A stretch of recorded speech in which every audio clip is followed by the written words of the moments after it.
దానికి స్పీకర్గా నేనే వస్తున్నాను వాక్యం చెప్పడానికి. నేను కాక ఇంకా ప్రొఫెసర్ కోదండరామ్ గారు కూడా, కొంతమంది చీఫ్ గెస్ట్ వస్తున్నారు. All students and outsiders also welcome. Doctor Sadhu Satyanath గారు, డాక్టర్ బాబురావు గారు, బిషప్ విల్సన్ సింగం గారు, కాలేరు వెంకటేష్ గారు ఎమ్మెల్యే గారు, డాక్టర్ బాబురావు గారు ఎక్స్ డీజీపీ గారు, వీరందరూ కూడా వస్తారు. దానికి అందరూ కూడా ఆహ్వానితులే. ఎప్పుడు ఇది 21వ తారీఖు మధ్యాహ్నం 3 గంటలకు షార్ప్ 3కే స్టార్ట్ అవుతుంది. ఉస్మానియా యూనివర్సిటీలో ఒక టైం చెప్పి ఇంకో టైం రావడానికి వీలుండదు. అక్కడ ఒక హాల్ ఇచ్చారంటే ఆ టైం కాగానే మళ్ళీ చౌకీదార్ వచ్చి వెళ్ళిపోమని చెప్తాడు. చాలా డిసిప్లిన్డ్గా టైమ్లీగా జరుగుతుంది. So everybody remember. నాకు అంతకుముందు పొద్దున్న ఇంకొక మీటింగ్ ఉంది. ఆ మీటింగ్ చేసుకొని ఇక్కడికి ఉస్మానియాకి వచ్చి ఇది అయిన తర్వాత ఒక పెళ్ళి కూడా చేస్తాను నేను సికింద్రాబాద్లోనే.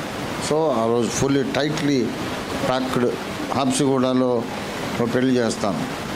కనుక అందరూ ఆమె అన్నదే కదా పర్లేదని వస్తే అయిపోయాక వస్తారు. మీరు షార్ప్ రాదలుచుకుంటే 2:45 అక్కడ ఉండాలి, లేకపోతే లైవ్లో చూసుకోండి.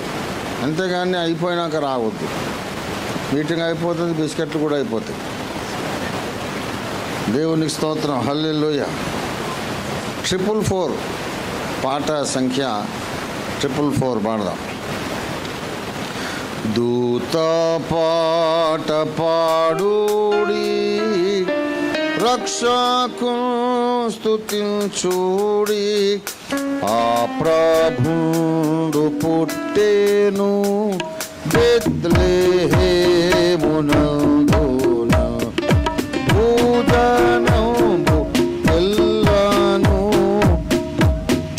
సంభ్రమాయేను, ఆకాశంబునందున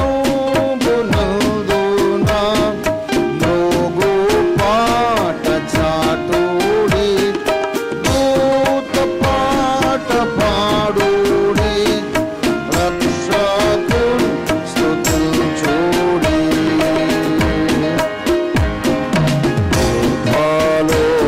పరలోకమందున గొల్వాగాను శుద్ధులు, అంత్యకాలమందున కన్యా గర్భమందున పుట్టినట్టి రక్షక ఇమ్మానుయేల్ ప్రభు, పునరావతారుడా, నిన్ను సత్యమా, దూత పాట పాడుడి, రక్షకు స్తుతించుడి. రావే నీతి సూర్యుడా, రావే దేవత, విదురాత వల్లను లోక సౌఖ్యమాయేను, భూనివాసు నందారు మృత్యు భీతి గేతురు, నిన్ను నమ్ము వారికి ఆత్మశుద్ధి కలుగును, దూత పాట పాడుడి, రక్షకు స్తుతించుడి. ఆమేన్. దేవుని స్తోత్రం కలుగునుగాక. హల్లెలూయా.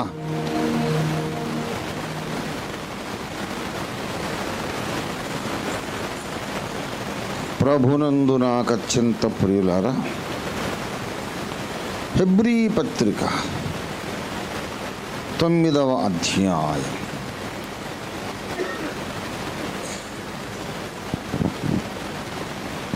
ఆఖరి వచనం. అలాగుననే 28, అలాగుననే క్రీస్తు కూడా అనేకుల పాపములను భరించుటకు ఒక్కసారి అర్పింపబడి, వద్దు నేను అవి సౌండ్ వస్తుంది. అలాగుననే క్రీస్తు కూడా అనేకుల పాపములను భరించుటకు ఒక్కసారి అర్పింపబడి తన కొరకు కనిపెట్టుకొని ఉండు వారి రక్షణ నిమిత్తము పాపము లేకుండా రెండవసారి ప్రత్యక్షమగును. చిన్న మాట ప్రార్థన చేసుకుందాం. ప్రేమ కలిగిన మా మహాపరిశుద్ధ తండ్రి, జీవాధిపతి అయిన మా యేసయ్యా నీ బంగారు పాదములు స్తోత్రారాధన చెల్లిస్తున్నాం. మల్కాజ్గిరి స్థానిక సంఘం సికింద్రాబాద్లోని agape full gospel ministries branch చర్చ్ని అద్భుత రీతిగా ఇన్ని సంవత్సరాలు మీరు కొనసాగించి మరొక నూతన సంవత్సరం క్రిస్మస్, ప్రీ క్రిస్మస్ మేము సెలబ్రేట్ చేసుకోవడానికి అనుగ్రహించిన ఈ అద్భుతమైన సహాయం కొరకు నీకు వందనాలు. ఎంతో కష్టపడి రకరకాల స్కిట్స్ అయిన పాటలు, సాంస్కృతిక కార్యక్రమాలు అన్నీ కూడా ప్రభా సిద్ధపరిచి తరబీదునిచ్చి చిన్నారుల చేత పెద్ద పిల్లల చేత ప్రదర్శింపజేసినటువంటి నిర్వాహకులు, పాల్గొన్న బిడ్డలు అందరినీ కూడా మీరు ఆశీర్వదించమని వేడుకుంటున్నాం. మరి అసోసియేట్ పాస్టర్గా ఉండి మీ దాసునికి విశేషంగా సహకరిస్తూ అన్ని స్థానాల్లో తన నుండి నిస్వార్థంగా సేవ చేస్తూ ఉన్నటువంటి మీ దినదాసుడు పాస్టర్ నీల్ ఆర్మ్స్ట్రాంగ్ని మీరు ఆశీర్వదించండి. స్థిరమ్మను తన సతీమణి దైవజనరాల్ని మీరు ఆశీర్వదించండి. అలాగే ప్రభా ఇక్కడ ఉన్నటువంటి సంఘ బిడ్డలందరినీ, పెద్దలు, పిన్నలు, స్త్రీలు, పురుషులు అందరిని ఆశీర్వదించండి. కరుణగల మా తండ్రి, ఈ సమయంలో నీ వాక్యం పంపించండి, మమ్మను బలపరచండి, మాతో మాట్లాడండి. యేసునామములో అడుగుచున్నాం తండ్రి, ఆమేన్. ప్రభునందు నాకు అత్యంత ప్రియులారా, చదవబడినటువంటి లేఖన భాగంలో క్రీస్తు ప్రభువు వారు రెండవసారి ప్రత్యక్షమగును అనే మాట రాయబడి ఉంది. మనం చదువుకున్నాం.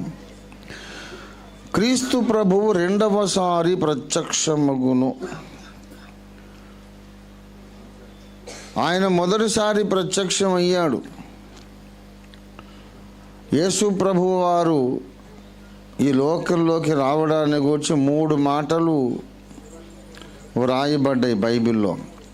ఆయన పుట్టాడు, ఆయన అనుగ్రహించబడ్డాడు, ఆయన వచ్చాడు. ఇంకా ఉన్నాయి 5 మాటలు మొత్తం చెప్పాలంటే. ఆయన పుట్టాడు, ఆయన అవతరించాడు, పంపబడ్డాడు, ఆయన వచ్చాడు, ప్రత్యక్షమైనాడు. ఇవన్నీ అదే ఒక ప్రసంగం. ఏలయనగా మనకు శిశువు పుట్టెను, కుమారుడు పుట్టడం ఒకటి, అనుగ్రహించబడ్డం ఒకటి. నా తండ్రి నన్ను పంపి ఉన్నాడు, నా తండ్రి అన్నాడు. తర్వాత నేను బయలుదేరి వచ్చి ఉన్నాను అన్నాడు. కాబట్టి తండ్రి పంపడం, ఈయన లోబడి రావడం, ప్రత్యక్షం కావడం అంటే అంతసేపు కనబడకుండా ఉన్నవాడు మనం కనబడే స్థితికి రావడం. ఇలాగా అనేక విషయాలు రాయబడి ఉన్నాయి. ఆయన ఈ లోకంలోనికి రావడం అనేది ఒక సంక్లిష్టమైన సంఘటన, అనేక అంశములు ఇమిడి ఉన్న సంఘటన. మామూలుగా నేను పుట్టాను, మీరు పుట్టారు, యేసయ్య పుట్టడం అటువంటిది కాదు. పుట్టకముందే ఉన్నాడు ఆయన. మరియ గర్భం ద్వారా ఈ లోకంలోకి రావడానికి అదొక డోర్, అదొక ద్వారం ఎంచుకున్నాడు అంతే తప్ప మరియమ్మ కనకముందే యేసు ఉన్నాడు. అసలు మరియమ్మను కూడా పుట్టించినోడు ఆయనే. మరియమ్మల తాతను కూడా పుట్టించింది ఆయనే. మరియమ్మ పుట్టిన ఇశ్రాయేలు జనాంగమునకు తండ్రి అయిన అబ్రహామును పుట్టించినవాడు ఆయనే. అబ్రహాం పుట్టకముందే నేనున్నానని చెప్పాడు ఆయనే. గనుక యేసు ప్రభువు వారు ఆశ్చర్యకరుడు, ఒక మర్మ పురుషుడు. దేవుని స్తోత్రం కలుగునుగాక. హల్లెలూయా. ఆయన మొదటిసారి వచ్చాడు, ఇప్పుడు రెండోసారి వస్తాడు. క్రిస్మస్ సెలబ్రేషన్ అంటే మొదటి రాకడను గూర్చిన పండగ. యేసు ప్రభు వారు బెత్లెహేములో పుట్టాడు, పశువుల తొట్టులో పెట్టబడ్డాడు. దేవదూతలు వచ్చి ఆనందగానాలు చేశారు, గొల్లలు వచ్చారు, జ్ఞానులు వచ్చారు, ఆరాధించారు. ఇవన్నీ మనం చెప్పుకొని ఏండ్లు గడిచిపోయినాయి. 2000 సంవత్సరాలు గడిచిపోయినాయి. యేసు ప్రభు వారు ఆయన లోకంలోకి వచ్చాడు, మానవ రక్షణ కొరకు యజ్ఞమును జరిగించాడు, చనిపోయి తిరిగి లేచాడు, పరలోకానికి వెళ్ళాడు. ఈ విషయాలు మనం చెబుతూ ఇన్ని వేల ఏండ్లు 2000 ఏళ్ళు గడిచిపోయినాయి. అయితే ఇన్ని వేల ఏళ్ల తర్వాత ఇవాళ అసలు యేసు పుట్టనే లేదు అనే వాదన విచిత్రంగా వినబడుతోంది.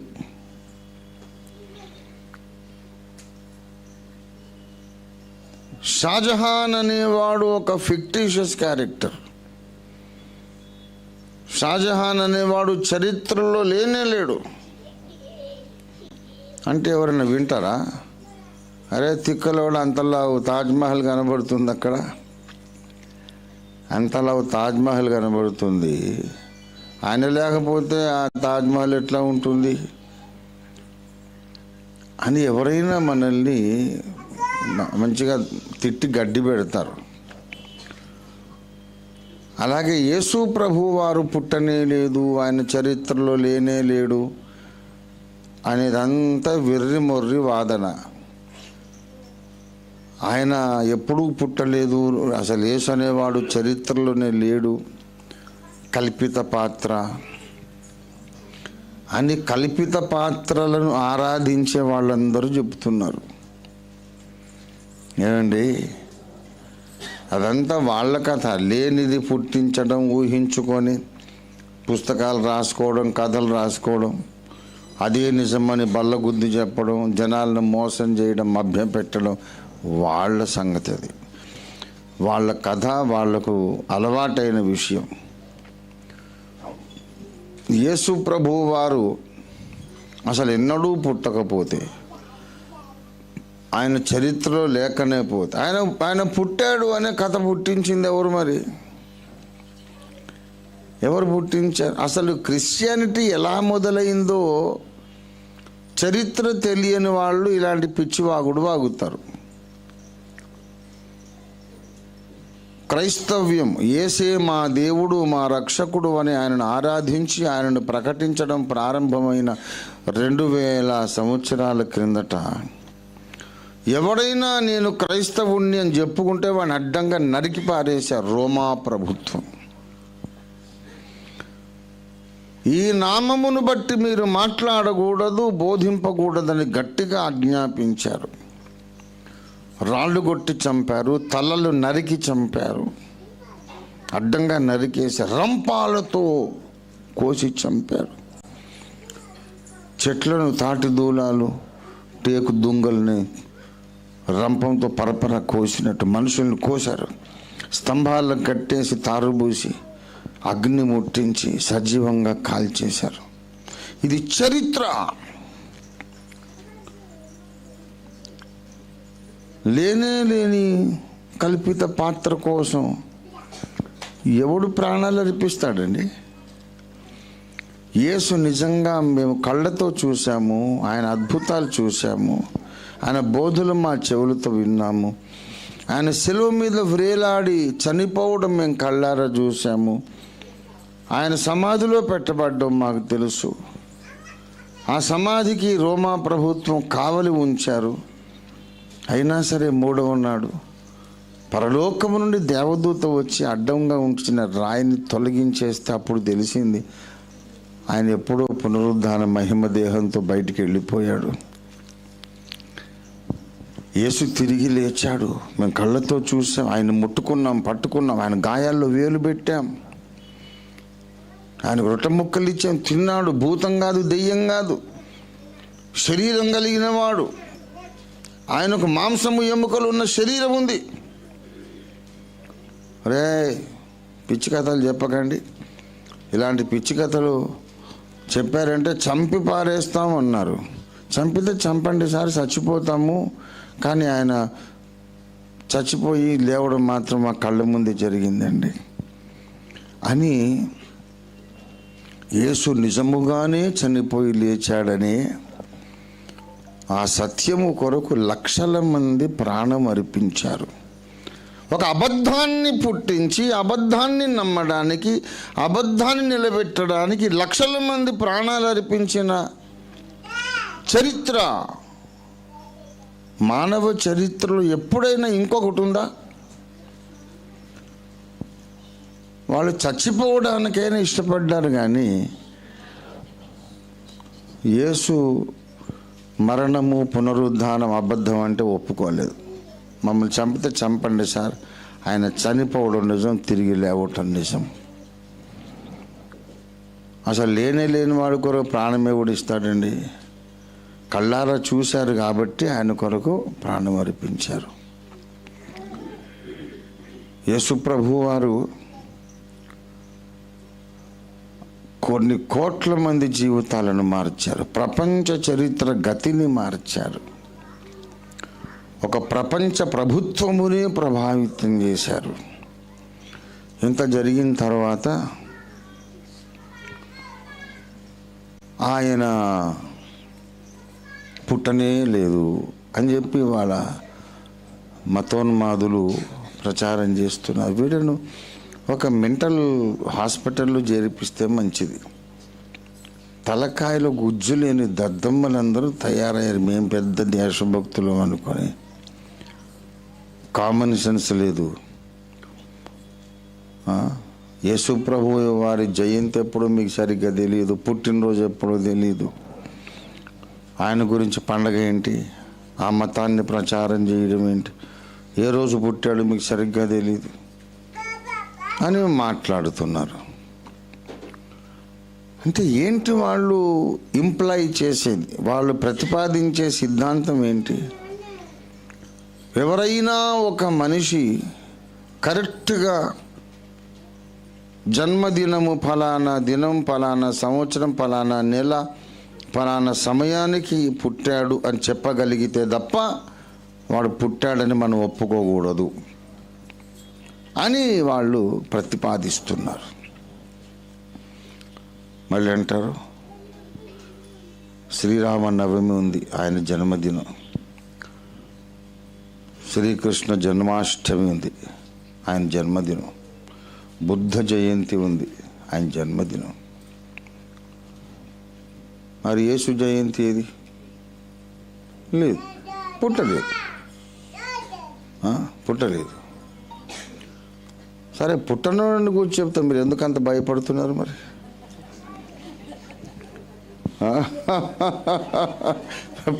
పుట్టలే కదా, అదురుకొని చేస్తున్నారు ఏంట్రా మీరు? ఏ స్వామి కానీ బీపీ పెరిగిపోతుంది. ఇది ఎంత ఈడియాటిక్ అండ్ స్టూపిడ్ ఆర్గ్యుమెంట్ అంటే,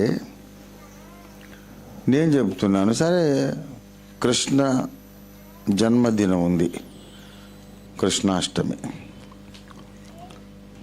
ఆయన వసుదేవుడు, దేవకి వసుదేవుల కడుపు పంట వాళ్ళ కథ ప్రకారం.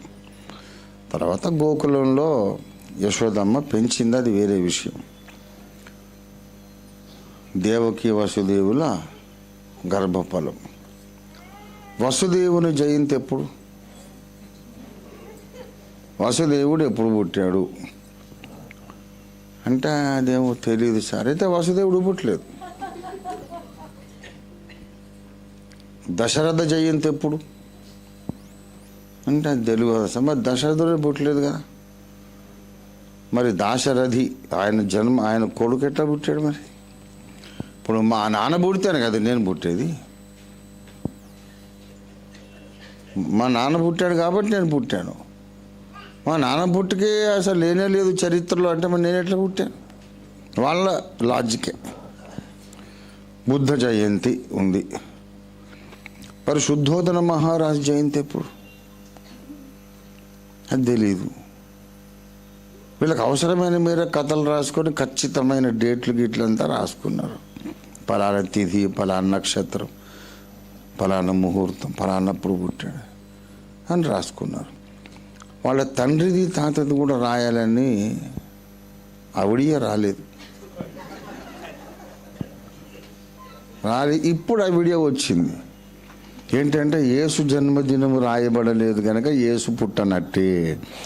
అరే హౌలా బెవహోఫ్, ఈ భూమి మీద మన దేశంలో ఇంకా ఇంకా ఇంకా ఆటవిక జాతులు కానీ, అనాగరికులు కానీ, నాగరికులైన విద్యావిహీనులు కానీ, బాగానే కలిగిన వాళ్ళు, ధనవంతులైన విద్య లేని వాళ్ళు కానీ, కొన్ని కోట్ల మంది మన దేశంలో బర్త్ సర్టిఫికేట్ లేదు. పల్లెటూరికి పోయి ముసలమ్మని అడగండి, అమ్మ నువ్వు ఏ రోజు పుట్టావంటే ఏమో కొడుక నాకేం తెలుసు, ఆ రోజులలో రాసి పెట్టినారు, ఆ రజాకారులకు పొడుచుకొని చస్తుంటే నేను పెద్ద మనిషిని అని అంటారు ఆమె. నాకే చెప్పింది ఒక ఆమె అట్లా. రజాకారుల కాలం అందరిని పొడిచి చంపుతుంటే అది చూసుకొని భయపడుకుంటా, అప్పుడు ఆ రోజులలో ఎప్పుడో నేను పెద్దదాన్ని అయినా నాయన అంటూ. ఏమో పెద్దదైందనే దానికి ఏజ్ ఏమి ఫిక్స్ చేస్తాము.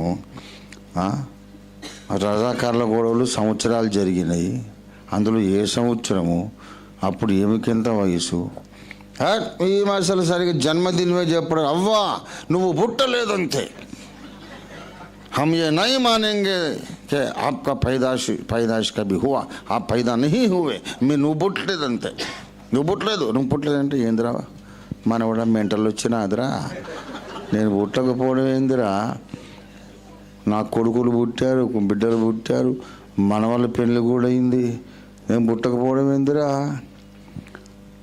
బేటా, నువ్వు డాక్టర్ పోయి చూపించుకొని నువ్వు పిచ్చి పెట్టినట్టుంది అని అంటాడు ఆమె.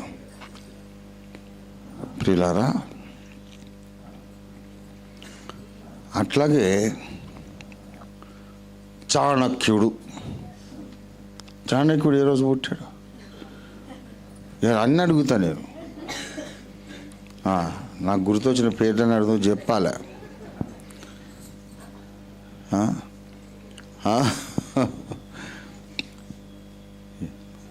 రావణ జయంతి ఎప్పుడు, కుంభకర్ణ జయంతి ఎప్పుడు, విభీషణ జయంతి ఎప్పుడు, ఘటోత్కచ జయంతి ఎప్పుడు, అన్నీ చెప్పాలా. ధర్మరాజు జయంతి ఎప్పుడు అని చెప్పాలి. అసలు అన్నిటికీ మొదటికే నేను పెడతా సార్ ఏంటంటే, లలితాదేవి త్రిమూర్తులను 3 గుడ్లు పెట్టిందట ఆమె. ఆ 3 గుడ్లలో ఉండి త్రిమూర్తులు వచ్చినట, బ్రహ్మ విష్ణు మహేశ్వర్. అది ఎప్పుడు డేటు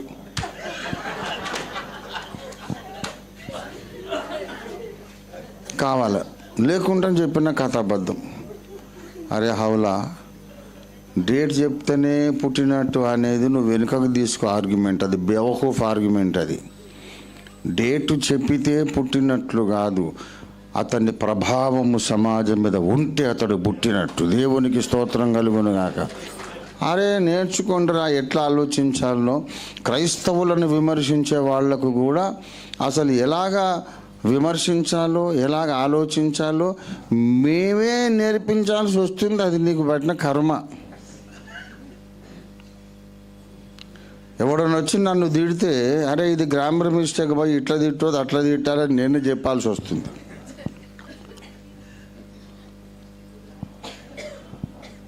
యేసు ప్రభువు వారు జ్ఞానమై ఉన్నాడు. ఆయన జ్ఞానం, ఆయన దేవుని జ్ఞానం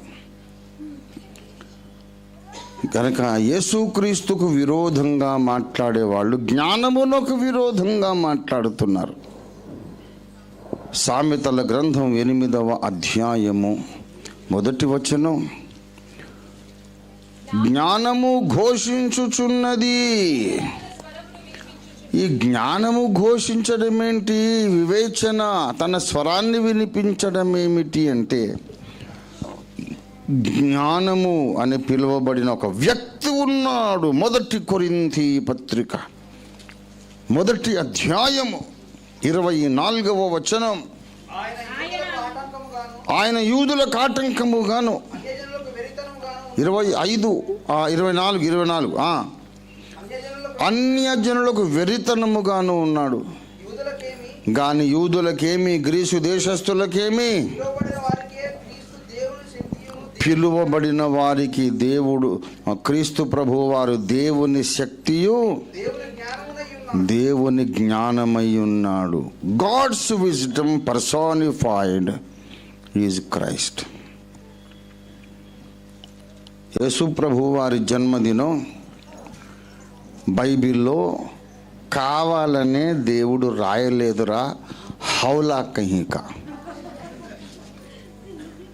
ఇంకా గట్టిగా తిడతాము, ఇంకా కొడతాం కూడా. మేము వరంగల్ వాళ్ళం. వరంగల్ సువార్త ఇట్లే ఉంటుంది. పిచ్చిగా మాట్లాడవద్దు, లాజిక్ కరెక్ట్గా మాట్లాడాలి. వరంగల్ వాళ్ళు కొట్టినాక ఎందుకు కొట్టినావు చెప్తాం. వాడు కూడా అన్న కరెక్ట్గా కొట్టినవే నువ్వు అని అలవాడు. యేసు ప్రభువు వారు పుట్టిన దినాన్ని దేవుడు కావాలనే వ్రాయించలేదు. ఎందుకంటే ఆయనకు అసలు పుట్టుకే లేదు. ఆయన అజుడు, జన్మరహితుడు. ఆయన పుట్టినరోజు రాయాలంటే ఆయన చెప్తాడు ఎప్పుడు పుట్టాడు అని చెప్పుకున్నాడు. సామెతల గ్రంథం 8వ అధ్యాయము 23వ వచనం. అనాది కాలము మొదలుకొని మొదటి నుండి, భూమి ఉత్పత్తి అయిన కాలము మొదలుకొని కాలమునకు పూర్వము. అరే భూమి ఎన్ని కోట్ల ఏంటట వయస్సు. నోటికి వచ్చినంత కాకుల లెక్క చెబుతారు. అడిగిన దేవుడు దానికి ఉన్న జరిమానా ఉన్నదా? ఒకడు 50 కోట్లు అంటాడు, 500 కోట్లు అంటాడు. అంతరిక్షాన్ని కూర్చుని లెక్కలు కరెక్ట్గా చెప్పాలంటే వెరిఫికేషన్కి అవకాశం లేదు కదా. ఒకడు మర్యాద రామన్న లాంటి, తెనాలి రామలింగం లాంటి అతి తెలుగు గల్లుడు ఒక రాజు దర్బార్లు ఉన్నాడట. ఒక రాజుగారికి ఒక పిచ్చి ఆలోచన వచ్చింది. ఎవరు చేయని పని నేను చేయాలి. నక్షత్రాలన్నీ ఎన్ని లెక్కబెట్టి ఒక రికార్డు పెట్టాలని దేశంలో జ్ఞానులందరినీ పిలిచాడు. మీకు ఎంత టైం కావాలన్నా ఇస్తా, ఎన్ని డబ్బులు కావాలన్నా ఇస్తా, నక్షత్రం మొత్తం లెక్క పెట్టి నాకు లెక్క చెప్పాలంటే అది ఎవడు మానవుడు చేసే పని కాదు మహారాజా. అంటే ఇదిగో మీరు పిచ్చి పిచ్చి మాటలు చెప్పి నా టైం అంతా వేస్ట్ చేస్తున్నారు. జ్ఞానులు ఎందుకురా? ఆయనతో లెక్క పెట్టలేరా? లెక్క పెట్టండి. మీకు 1 మంత్ గడువు ఇస్తున్నాను. లెక్క పెట్టి చెప్పబోతే మీ తలకాయ నరికేస్తాను, తల నరికి చంపేస్తాను అంటున్నాడు. రాజుగారు చాలా డబ్బులు ఉన్నాయి, ఐశ్వర్యవంతుడు, కానీ బుర్రకాయలు గుజ్జు లేదు. దాంతో ఎందుకు సార్ మనకు ఆ ఎన్ని ఉంటే మనకెందుకు? నీ తలక మీద బొచ్చు ఎన్ని వెంట్రుకలో నీకు తెలియదు. అవన్నీ ఎందుకు? ఎక్కువ తక్కువ మాట్లాడుకు, ఎవడక్కడ వీడి నరికే అని అంటాడు. మూర్ఖుడు, బాగా డబ్బులు ఉన్నాయి, నిరంకుశాధికారి, నక్షత్రాల లెక్క కావాలి. ఒకడు వచ్చాడు తెలివైనడు. రాజా నేను ఆది జ్ఞానం అంటే ఇట్లా ఉండాలిరా, నీకేం కావాలో చెప్పంటే నాకు పెద్ద రాజభవనం కావాలి, దాసదాసి జనం కావాలి, సంగీత వాయించడం కావాలి, ప్రతిరోజు పంచభక్ష పరమాన్నాలు కావాలా. మరి ఎన్ని రోజులు కావాలి నీకు టైం అంటే, తక్కువ పని కాదు కదా మహారాజా, కనీసం 1 year అన్న కావాలన్నాడు.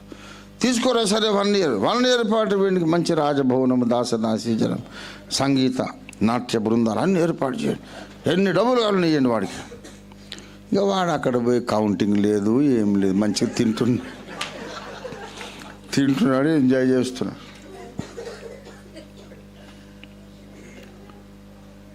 అప్పుడప్పుడు రాజు చెకింగ్ కొరకు సైన్యాధిపతిని, మంత్రిని పంపిస్తే వాళ్ళు వస్తున్న దూరం నుండి చూసి కబగోబోయి అప్పుడే దుర్బిణి నుంచి పెట్టుకుని ఇట్లా చూస్తూ ఉంటాడు అనమాట. ఇట్లా అనుకుంటుంటాడు. ఇక రాజుగారు చూసి ఆయన నిజంగా అదే పని మీద ఉన్నాడు. వాడు అవతల బొంగని వీడు మళ్ళీ తాగుడు తీరడం మంచిగా జలస. 1 year అయింది. 1 year అయినాక వాడిని పిలిచారు. ఏమరా అయిందా? అయింది కదా మహారాజా. చెప్పింది. ఇక నువ్వు ఒకటికి వచ్చింది చెప్పింది. లక్షల కోట్ల లక్షల 10,196,376 అన్నాడు. ఏంది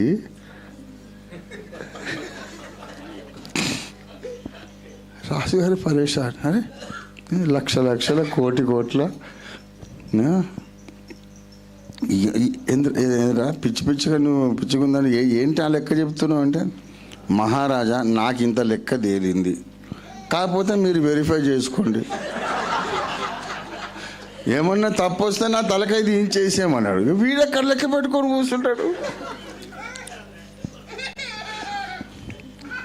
సరేలే ఉండొచ్చులే అన్నది అయిపోయింది. వీడు మాత్రం కోటీశ్వరుడు అయిపోయాడు. కొన్ని మానవుని లెక్కకు అందనివి ఎన్నో ఉన్నాయి. అబ్రహామును దేవుడు బయటికి ఇట్లా అని గుడారం నుంచి బయటికి తీసుకుపోయి రాత్రివేళ పైకి చూడాయా అన్నాడు. నక్షత్రం నీకు చేతనైతే నక్షత్రం లెక్క పెట్టను అంటే నీకు చేత కాదు అని అర్థం. ఇప్పటికి కూడా అదే ఫ్యాక్ట్.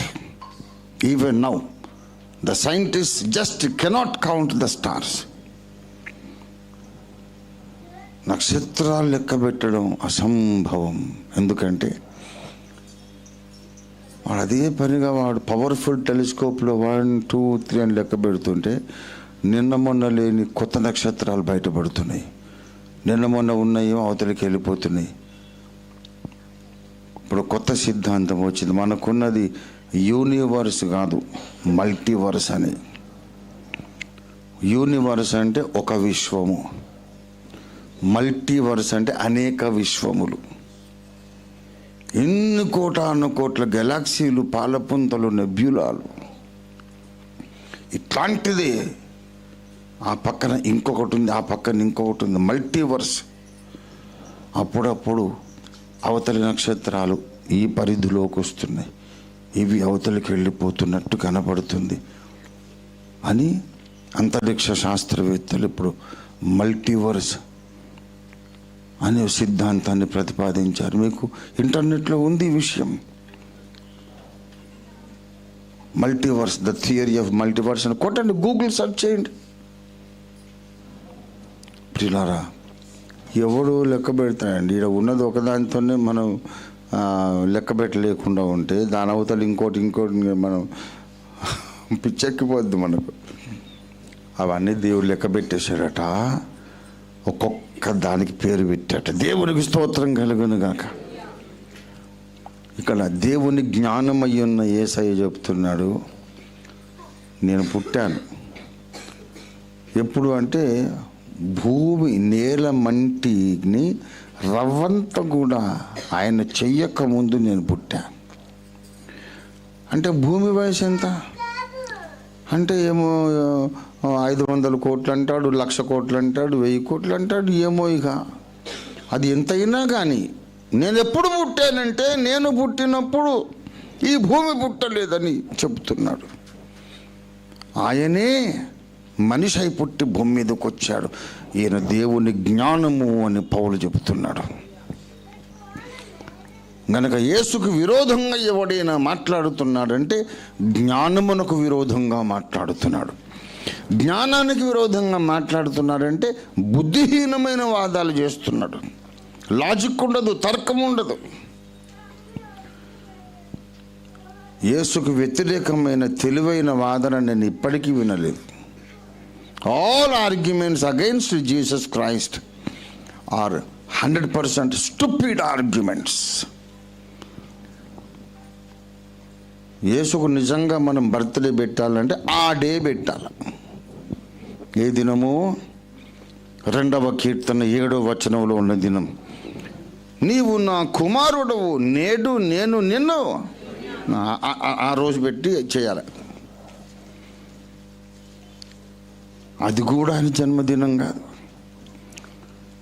దేవునిలో నుండి ఆయన బయటకు వచ్చిన దినమే తప్ప అది కూడా జన్మదినం కాదు. నేను కన్నాను అని తండ్రి అయిన దేవుడు అన్నాడు 2వ కీర్తనలో. నేను పుట్టాను అని కుమారుడు అన్నాడు సామెతలు 8వ అధ్యాయంలో కదా. ఆయనేమో కన్నాను అంటున్నాడు, ఈయనేమో పుట్టాను అంటున్నాడు. కానీ ఆయన కనడం అంటే మా అమ్మ నన్ను కన్నట్టు మీ అమ్మ నిన్ను కన్నట్టు కాదు. ఆయన అంతకు ముందే ఉన్నాడు. మానవులమైన మనం కూడా మనం జన్మించిన జన్మదినము కంటే ఒకరోజు ముందు స్కానింగ్ చేస్తే పిండముగా అమ్మ కడుపులో ఉంటామా లేదా? నేను ఏప్రిల్ 5వ తారీఖు పుట్టాను, మీకు తెలుసు. 4న స్కానింగ్ చేస్తే రంజిత్ తోఫీర్ లోపల ఉండడా? April 3న, April 1న ఉండడా? మార్చి నెలలో ఉండడా? పుట్టినరోజు అనేది ఒకటి ఉంది, అదేంటంటే బయటకు వచ్చిన రోజు. అంతకన్నా ముందు అనేక రోజులు కంప్లీట్లీ ఫార్మ్డ్ బేబీ ఉన్నాడు. అట్లాగే దేవుని లోపల ఈయన 9 నెలలు కాదు, అంతము లేని కాలం ఉన్నాడు. దేవునికి స్తోత్రం కలుగును గాక. దేవునిలోనే ఒక భాగముగా ఉన్నటువంటి ఈ ఆది మధ్యాంతరహితుణ్ణి ఒక దినమున, ఒక దేవతా దినమున, దేవతా దినం, ఈ మాట గుర్తుపెట్టుకోండి.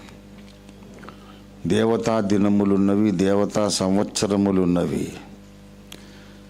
దేవుని బిడ్డలారా, ఇదంతా బుర్ర గిరిని తిరిగిపోయేటటువంటి సబ్జెక్ట్, అందరికీ అర్థమయ్యేది కాదు. నేడు నేను నిన్ను కన్నా అన్నాడు కదా. నేడు అనే మాట అన్నాడంటే నిన్న అనే మాట కూడా ఉంటుంది కదా. ఏమండి, నేడు అనే మాట ఉంటే నిన్న అనే మాట కూడా ఉండాలి, రేపు అనే మాట కూడా ఉండాలి. ఇప్పుడు మనం ఇవాళ, నిన్న, రేపు అనేది ఎలా చెప్పుకుంటాము? కాలమును ఎలాగ లెక్కిస్తాము? భూమి తన చుట్టూ తాను తిరిగితే ఒక రోజు అవుతుంది, అవునా? తన చుట్టూ తాను తిరిగితే ఒక రోజు అవుతుంది. ఇట్లా 365 సార్లు తిరిగి మళ్ళీ ఆ బయలుదేరిన చోటికి రావడానికి, కక్ష కంప్లీట్ కావడానికి 365 సార్లు తిరుగుతూ రావాల్సి వస్తుంది. అది సంవత్సరం. This is how we count our days. మరి దేవుడు ఎలాగ కౌంట్ చేస్తాడు? ఆయనకు కూడా ఏదో కౌంట్ ఉంది. దేవునికి సంవత్సరాలు ఉన్నాయటరే. హౌలా వీని ముత్తాత యొక్క ముత్తాత జన్మదినమే తెలియదు. నేను అడుగుతున్నా, మీ ముత్తాత యొక్క ముత్తాత యొక్క తాత తాత తాత యొక్క ముత్తాత యొక్క జన్మదినం చెప్పగలవా? ఏమో సార్, తెలియదు సార్. తెలియకుండా మరి ఈ ఆది మధ్యాంతరహితుడు నాదస్వరూపుడు బర్త్డే ఎప్పుడు అని ఖచ్చితంగా ఎందుకు అడుగుతున్నారు? ఆ బేవఖూఫ్. అది అసలు పాయింటే కాదు. దేవునికి కాలగణనమున్నది, దేవునికి కాలగణనమున్నది. 102వ కీర్తన, 102వ కీర్తన 24వ వచనం. నేను ఇలాగు మనవి చేసి తిని, నా దేవా నా దినముల మధ్య నన్ను కొంచుపోకుము. నీ సంవత్సరములు, ఎవరి సంవత్సరాలు? దేవుని సంవత్సరాలు. 27వ వచనం చూడండి. నీవు ఏకరీతిగా ఉండువాడవు, నీ సంవత్సరములకు అంతము లేదు. ఎవరి సంవత్సరాలు ఇవి? దేవుని దినములు, దేవుని సంవత్సరాలు. మరి దానికి ఏం లెక్క? అది ఎంత నిడివియో నేను మీకు కొద్దిగా అందాజా దొరకడానికి చెప్తా. ఒక విషయం, నేను విషయాలన్నీ వివరించి రాత్రి తెల్లారి మళ్ళీ రేపు సాయంత్రం అయింది. Just try to understand. ఒక 5-10 నిమిషాల్లో ముగించేస్తాను. ప్రియులారా,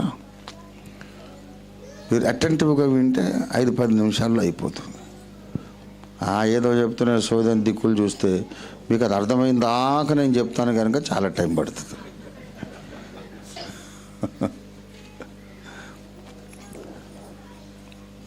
ఇప్పుడు మన భూమి ఒక సౌర కుటుంబములో సభ్యురాలు. ఒక్క సూర్యుని చుట్టూ 9 గ్రహాలు తిరుగుతున్నాయి. అట్లనే దీని బయటికి వెళ్ళిపోతే కొంత దూరాన ఇంకొక సూర్యుడు ఉన్నాడు, అతని చుట్టూ కూడా 9 గ్రహాలు తిరుగుతున్నాయి. కాస్త ఎడంగా వెళితే ఇంకొక సూర్యుడు ఉన్నాడు, ఇంకొక 9 గ్రహాలు తిరుగుతాయి. ఇట్లాగా 9 గ్రహాలు కలిగిన సూర్యుళ్ళు 14 సూర్యుళ్ళు ఉన్నారు. అందుకే మన వాళ్ళు 7 ఊర్ధ్వలోకాలు, 7 అధోలోకాలు, అతలము, కుతలము, రసాతలము, పాతాళము అని ఇటు అధోలోకాలు, ఊర్ధ్వలోకాలు, యక్ష, గంధర్వ, కిన్నర, కింపురుష, ఊర్ధ్వలోకాలు అని మనోళ్ళు కథ చెప్పారు. అవన్నీ ఫ్యాక్ట్ అని కాదు, నంబర్ ఒకటి. 14 అని నంబర్ ఎందుకు వచ్చింది? 16, 20 ఎందుకు అనలేదు? There is some truth. 14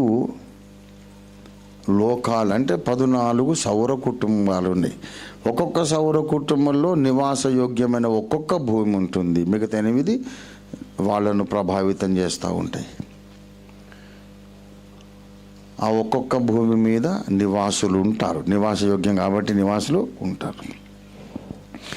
ఈ మొత్తం 14 సూర్యుళ్ళు కూడా ఏం చేస్తారంటే ఇంకొక మహాసూర్యుడి చుట్టూ తిరుగుతారు. ఇంకొక మహాసూర్యుడి చుట్టూ తిరుగుతారు. ఎట్లాగా?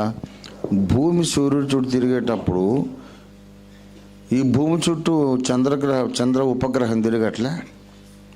పిల్లల కోడిలాగా, కోడి పరిగెడుతుంటే పిల్లలు ఎంట పరిగెత్తినట్టు ఇప్పుడు భూమి తన చుట్టూ తాను పరిభ్రమిస్తూ సూర్యుడి చుట్టూ తిరుగుతుంది కదా. అంతసేపు సూర్యుడి చుట్టూ చంద్రుడు తిరగట్లా. అలాగే ఈ 14 మంది సూర్యుళ్ళు తమ 9 గ్రహాలను, వాళ్ళ ఉపగ్రహాలను వేసుకొని సిస్టమ్ అంతా 14 సిస్టమ్స్ మహాసూర్యుడు చుట్టూ తిరుగుతుంటాయి. దానికి పాతకాలం నా చిన్నతనంలో శాస్త్రజ్ఞులు వెగా అని నామకరణం చేశారు. సైన్స్ మారిపోతూ ఉంది, వీళ్ళ థియరీస్ కూడా మారిపోతూ ఉన్నాయి. వెగా అనే మహాకాంతివంతమైన నక్షత్రం చుట్టూ ఇవన్నీ తిరుగుతున్నాయి అని చెప్పారు. మేము చదువుకున్న పుస్తకాల్లో ఉంది అలా. అయితే మన సౌర కుటుంబంలో మన భూమి మన సూర్యుడు చుట్టూ తిరిగి రావడానికి ఎంత టైం పడుతుంది చెప్పండి? 365 రోజులు, ఒక సంవత్సరం కదా. ఈ 14 మంది ఆ మహాసూర్యుడు చుట్టూ తిరిగి ఒక్కటే సర్కిల్ కంప్లీట్ చేయడానికి ఇప్పుడు ఈ 1 ఇయర్ లెక్క దీని ప్రకారం కొలిస్తే 70 కోట్ల సంవత్సరాలకు ఒక్క సర్కిల్ కంప్లీట్ అవుతుంది. అంటే ఆదామును చేసినప్పటి నుంచి ఇప్పటిదాకా ఈ భూమి మీద ఇంకా ఒక్క సర్కిల్ కూడా అవిగా చుట్టూ కాలేదు. ఏదో 3-4 మీటర్లు పోయే లోపల ఇంత చరిత్ర అయింది. అలెగ్జాండర్ ది గ్రేటు, అశోకుడు, విశోకుడు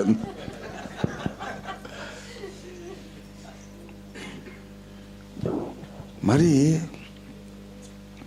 ఇంత విశాల విశ్వము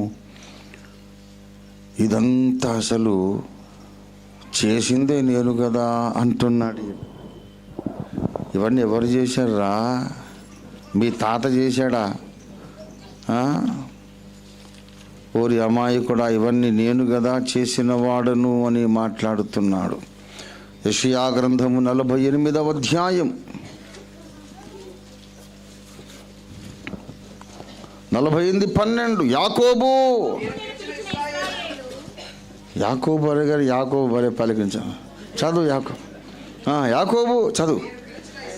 నేను పిలిచిన ఇశ్రాయేలు నాకు చెవియొగ్గి వినుము, నేనే ఆయనను, నేను మొదటివాడను కడపటివాడను. ఆహా, నా హస్తము భూమి పునాది వేసెను, నా కుడి చెయ్యి ఆకాశ వైశాల్యములను వ్యాపింపజేసెను. నేను వాటిని పిలువగా ఒకటి తప్పకుండా అవన్నీ వచ్చి నిలుచును. రండి, come and stand before me అంటే ఆకాశ వైశాల్యము ప్లూరల్. ఆకాశ వైశాల్యమును కాదు, వైశాల్యములను అంటే number of skies, number of ఆకాశ మండలాలు ఉన్నాయి. అవన్నీ వచ్చి చిత్తం సార్, హాజరు, చెప్పండి సార్ అని నిలబడతాయి.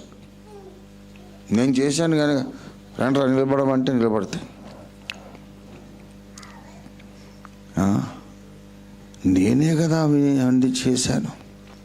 15 నేనే ఆజ్ఞ ఇచ్చిన వాడను, నేనే అతన్ని పిలిచి తిని, నేనే అతన్ని రప్పించి తిని అతని మార్గము తేజరిల్లు. నా యొద్దకు రండి, ఈ మాట ఆలకించుడి. 16 ఆది నుండి నేను రహస్యముగా మాట్లాడిన వాడను కాను, అది పుట్టిన కాలము నుండి మొదలుకొని నేనక్కడ ఉన్నాను.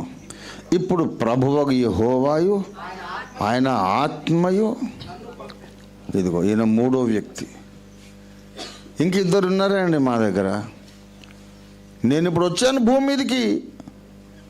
ఎందుకు వచ్చానంటే యెహోవాయు ఆయన ఆత్మయు కలిసి నన్ను మానవుల రక్షణ కొరకు పంపారు.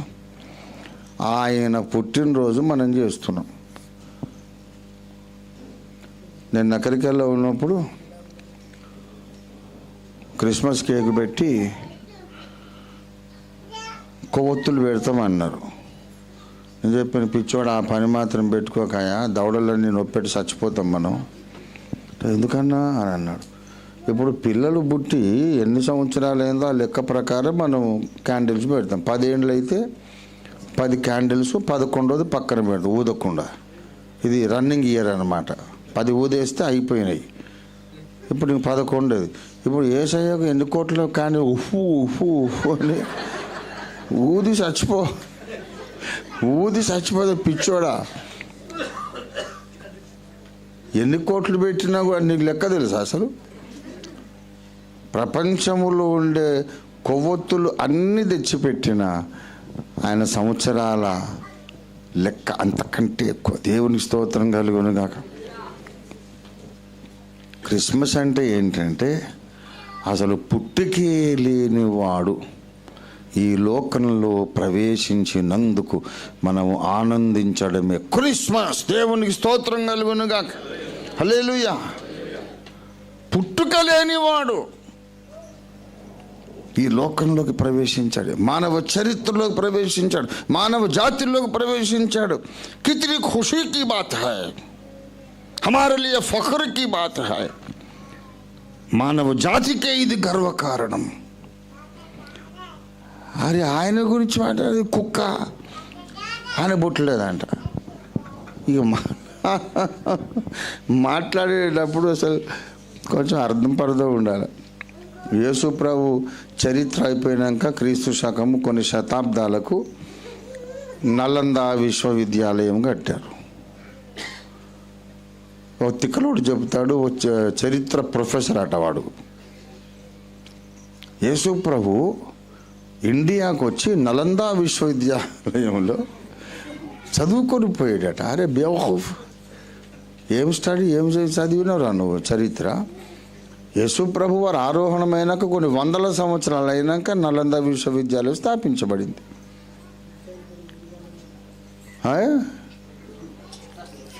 ఎందుకులే ఆయన పేరు ఇంత పవిత్రమైన స్థలంలో.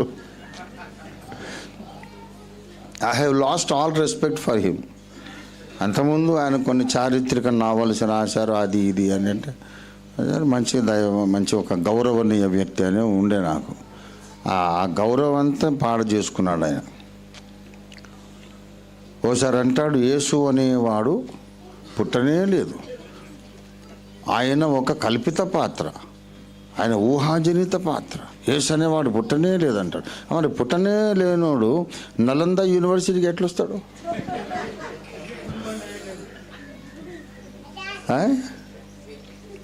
మళ్ళీ ఆయనే చెప్తాడు, యేసు ప్రభువు శిలువ మీద వేలాడినప్పుడు లామా లామా సబక్తాని అన్నాడు. యాక్చువల్గా అది రాయడం తప్పు, పొరపాటు అయింది. లామా అనలేదు, రామా రామా అన్నాడట. అసలు పుట్టనే లేనోడు రామ ఎట్లా అంటాడు, రామ ఎట్లా అంటాడు? ఇలారా. ఇంకోటి, అసలు లామా అంటే ఏంటో తెలుసా? బౌద్ధ మత గురువులను లామా అంటారు. వీళ్ళు నన్ను బాగా కొడుతున్నారు, ఎవరైనా ఒక లామా వచ్చి రక్షించండి అని మొత్తుకున్నాడట. అసలు జన్మే లేని, అసలు పుట్టనే లేనివాడు కల్పిత పాత్ర, కల్పిత పాత్ర, లేనే లేనివాడు. ఆయన లామా అని ఎట్లా పిలుస్తాడు, రామా అని ఎట్లా పిలుస్తాడు, నలందకి ఎట్లా వస్తాడు? ఇంకోటి అంటాడు ఆయన సమాధి కాశ్మీర్లో ఉండదట. మరి పుట్టలేనోడు అసలు కాశ్మీర్లో ఎట్లా చచ్చిపోతాడు? అంటే అట్లా మేము ఏది చెప్పినప్పుడు అంతవరకు విని మర్చిపోవాలి, కానీ వాడిని లింక్ పెట్టి అడగొద్దు సార్. చెప్పింది అడగాలి, చెప్పింది విని నమ్మాలంతే, చరిత్ర అడగొద్దు. అట్లాంటి హౌలగాళ్ళ కొరకే మేము అందరం పీఠాలు పెట్టి కూర్చున్నాము. डोंट इंक्वायर, सवाल नहीं पूछना, जो बोले वो सुनना, यकीन करना, बस ఎక్కువ మాట్లాడొద్దు. అటువంటి మూర్ఖులందరూ యేసు ప్రభువుకు విరోధంగా మాట్లాడుతున్నారు. యేసు ప్రభువు వారు ఎవరు అంటే ఆయన అజుడు, ఆది మధ్యాంతరహితుడు. యేసును గూర్చి బైబిల్ ఏం చెప్పింది? బైబిల్లో ఎందుకు ఖచ్చితంగా ఆయన పుట్టినరోజు ఎందుకు రాయలేదంటే, రాస్తే బైబిల్కే అది కాంట్రడిక్షన్ అయిపోతుంది. ఆయన బర్త్ డేట్ సరిగ్గా రాయలేదు అని వాదించే మూర్ఖులందరికీ ఇది సమాధానం. తిట్టి చెబుతున్నా, దొరికితే ముఖం పగలగొట్టి చెప్తా.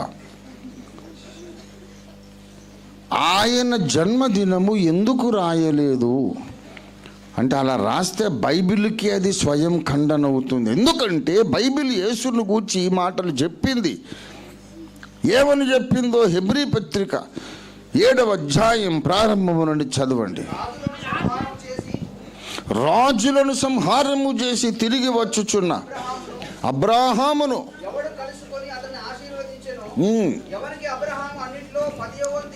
ఇచ్చెను. ఆ షాలేము రాజును దేవునికి యాజకుడునైన మెల్కీసెదెకు నిరంతరము యాజకుడుగా ఉన్నాడు. అతని పేరుకు మొదట నీతికి రాజని, తరువాత సమాధానపు రాజని అర్థమిచ్చినట్టు షాలేము రాజని అర్థం. ఇక లెక్కేసుకోండి. మొట్టమొదట అతడు తండ్రి లేనివాడు, తల్లి లేనివాడు, వంశావళి లేనివాడు, జీవితకాలానికి ఆది లేనివాడు, జీవనమునకు అంతము లేని. ఇది దేవుని కుమారుని పోలి ఉన్నాడు. అంటే దేవుని కుమారుడు అనేవాడికి ఈ 5 ఉండకూడదు. దేవుని కుమారుడు అన్నవాడికి 5 ఉండవు. ఏమేమి ఉండవు? తండ్రి అనేవాడు ఉండడు, తల్లి అనేది ఉండదు, వంశావళి ఉండదు, జీవితకాలానికి మొదలు ఉండదు, జీవనమునకు ఎండ్ అనేది ఉండదు. These are the 5 identification marks of the son of God. ఇది చెప్పిన తర్వాత, యేసు దేవుని కుమారుడు అని చెప్పిన తర్వాత, మళ్ళీ ఆయన ఫలానా డేట్ను పుట్టాడు అనేటంటే, మీరంటే అంతకుముందు లేనోళ్ళు కాబట్టి రాసుకున్నారు. మీరు రాసుకున్న దేవుళ్ళందరూ అంతకంటే ముందు లేరు, ఆ తర్వాత లేరు కాబట్టి డేట్లు రాసుకున్నారు. మా యేసయ్య అట్ట కాదు కదా. ఆయన భూమికి పునాది వేసినవాడు, నేలమంటిని రవ్వంత చేయక ముందే ఆయన ఉన్నవాడు. ఆయనకు దేవుని దినాలు వేరే ఉన్నాయి. ఆయనకు దినాలు ఉన్నాయి, ఆ లెక్క వేరు. ఇప్పుడు నేను చెప్పిన ఇదంతా ఇవి ఉన్నాయి చూసారా. ఈ మహాసూర్యుడు వెగా చుట్టూ 14 సౌర కుటుంబాలు. దీన్ని ఒక స్టెల్లార్ ఫ్యామిలీ అంటారు. ఒక సూర్యుని చుట్టూ 9 తిరిగేదాన్ని ఏమంటారు? సోలార్ ఫ్యామిలీ అంటారు. ఇవి 14 సోలార్ ఫ్యామిలీస్ వెగా చుట్టూ తిరిగేదాన్ని ఏమంటారు? ఈ స్టెల్లార్ ఫ్యామిలీస్. ఈ వెగా కూడా గమ్ముగానే కూర్చోలేదు ఒక దగ్గర. వాడు కూడా ఈ పటాల మంది వేసుకొని ఇంకో సూర్యుడు చుట్టూ తిరుగుతున్నారు. ఇక చూసుకోండి. ఇలాంటి సూర్యుళ్ళందరూ, మహాసూర్యుళ్ళందరూ దేవుని చుట్టూ తిరుగుతుంటారు గనుకనే దేవుడైన యెహోవా సూర్యుడును కేడెమునై ఉన్నాడు.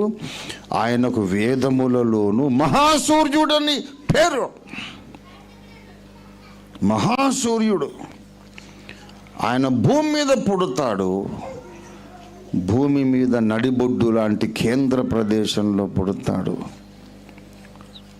మహాసూర్యుడు ఎక్కడ పుట్టాడు అంటే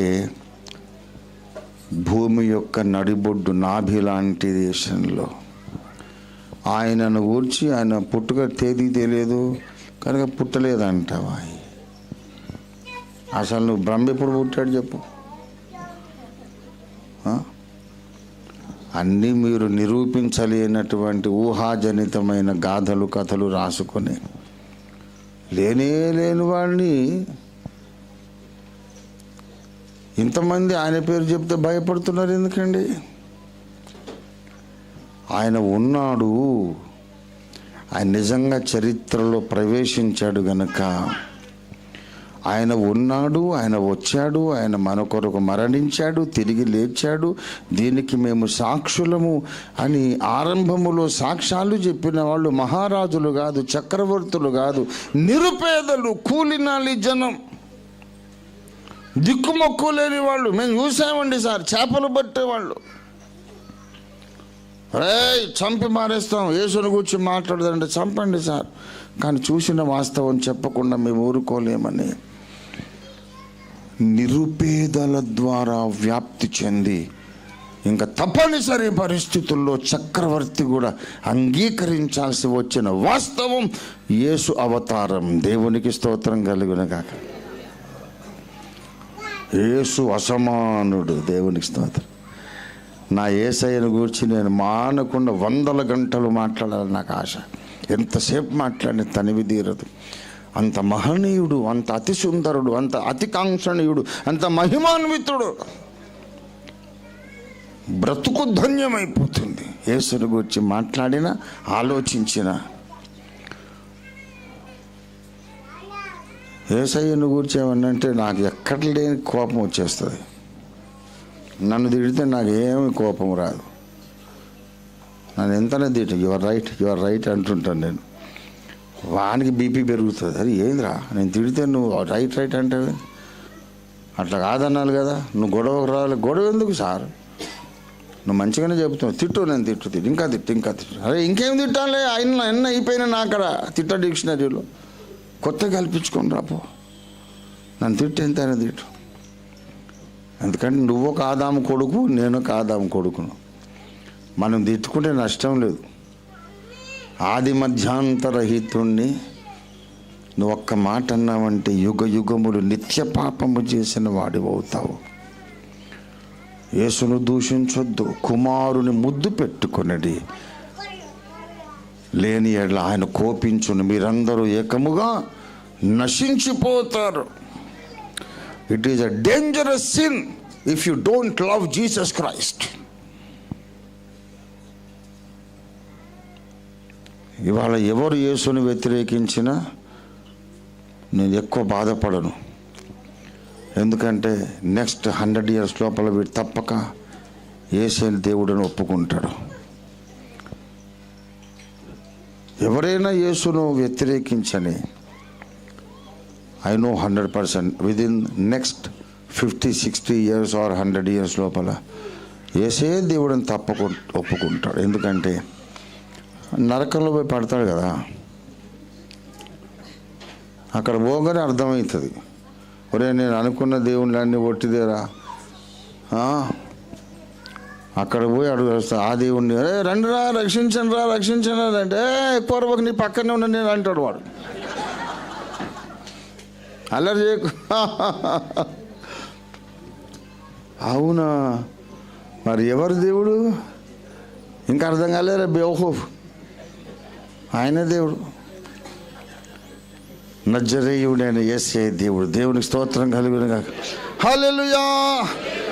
తరతరాలలో యుగ యుగాలలో జగ జగాలలో దేవుడు దేవుడు యేసే దేవుడు మన దేవుడు దేవుడు యేసే దేవుడు. హల్లెలూయా హల్లెలూయా హల్లెలూయా హల్లెలూయా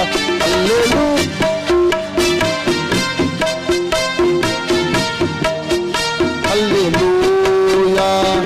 జగతికి పునాది లేనప్పుడు భూమిని పుట్టించకమునుపు, జగతికి పునాది లేనప్పుడు మన దేవుడు దేవుడు అదిదమ్మా మన దేవుడు దేవుడు దేవుడు. హల్లెలూయా హల్లెలూయా హల్లెలూయా హల్లెలూయా హల్లెలూయా హల్లెలూయా హల్లెలూయా. మీరు అంతసేపు ప్రసంగం చేయొద్దు సార్, మీకు కొంచెం ఆరోగ్యం బాగాలేదన్నాడు ఒక ఆయన. యేసయ్యని తలుసుకొని మాట్లాడు మొదలుపెట్టి కానీ రోగం మీకు ఎక్కడ దంచుకుపోయిందో తెలియదు. యేసయ్య గుర్తు రాకముందే ఉంటుంది బలహీనత, నీరసం. ఆయన గుర్తు రాగానే ఇది ఎక్కడ అడ్రస్ లేకుండా దంచుకొని పోతుంది. దేవునికి స్తోత్రం. యేసయ్య సర్వశక్తి సంపన్నుడు, అనంత శక్తి స్వరూపుడు, వర్ణనాతీతుడు. ఆయనకు నేను సేవకుడునైనందుకు నేను ధన్యుడినైపోయాను. ఈ భాగ్యం ఈ జన్మకు ఈ బతుక్కి యేసయ్యను గురించి ఒక్కరోజు ఒక్కడికన్నా కన్విన్సింగ్గా చెప్తే విశ్వానికి రాజునైనంత విలువ నాకు. और कुछ नहीं चाहिए. దేవుడు మీకు గొప్ప బహుమానం ఇస్తాడు అని అన్నాడు ఒక ఆయన. ఏమి సార్ పిచ్చోడు, ఆల్రెడీ ఇచ్చేసాడు, ఇదే బహుమానము, ఇంకా ఏం అక్కర్లేదు మాకు బహుమానం. బహుమానాలు మొత్తం మీరే తీసుకోండి, కిరీటాలు, సింహాసనాలు, రాజ్యాలు మొత్తం మీరు తీసుకోండి. ఈ రాజ్యములన్నిటిని మాటతో సృష్టించిన యేసయ్య పాదాలు నాకు చాలు ఆయన పాదాల దగ్గర కూర్చుంటా. దేవుని స్తోత్రం కలుగును గాక. హల్లెలూయా. ఆయన పాదాలు ముద్దాడుకోవడానికి నాకు యుగాలు సరిపోవు.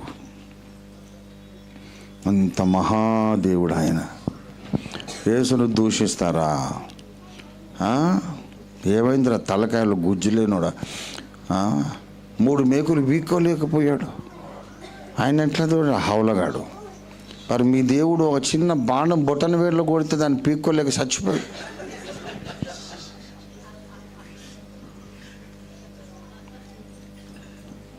మరి ఆ 3 అక్కడ ఒకటే బాణం, మళ్ళీ అది డొక్కలో కాదు పీకలో కాదు, బొటన వేళ్ళు కొడితే చచ్చిపోయాడు. ఎంత వీకు.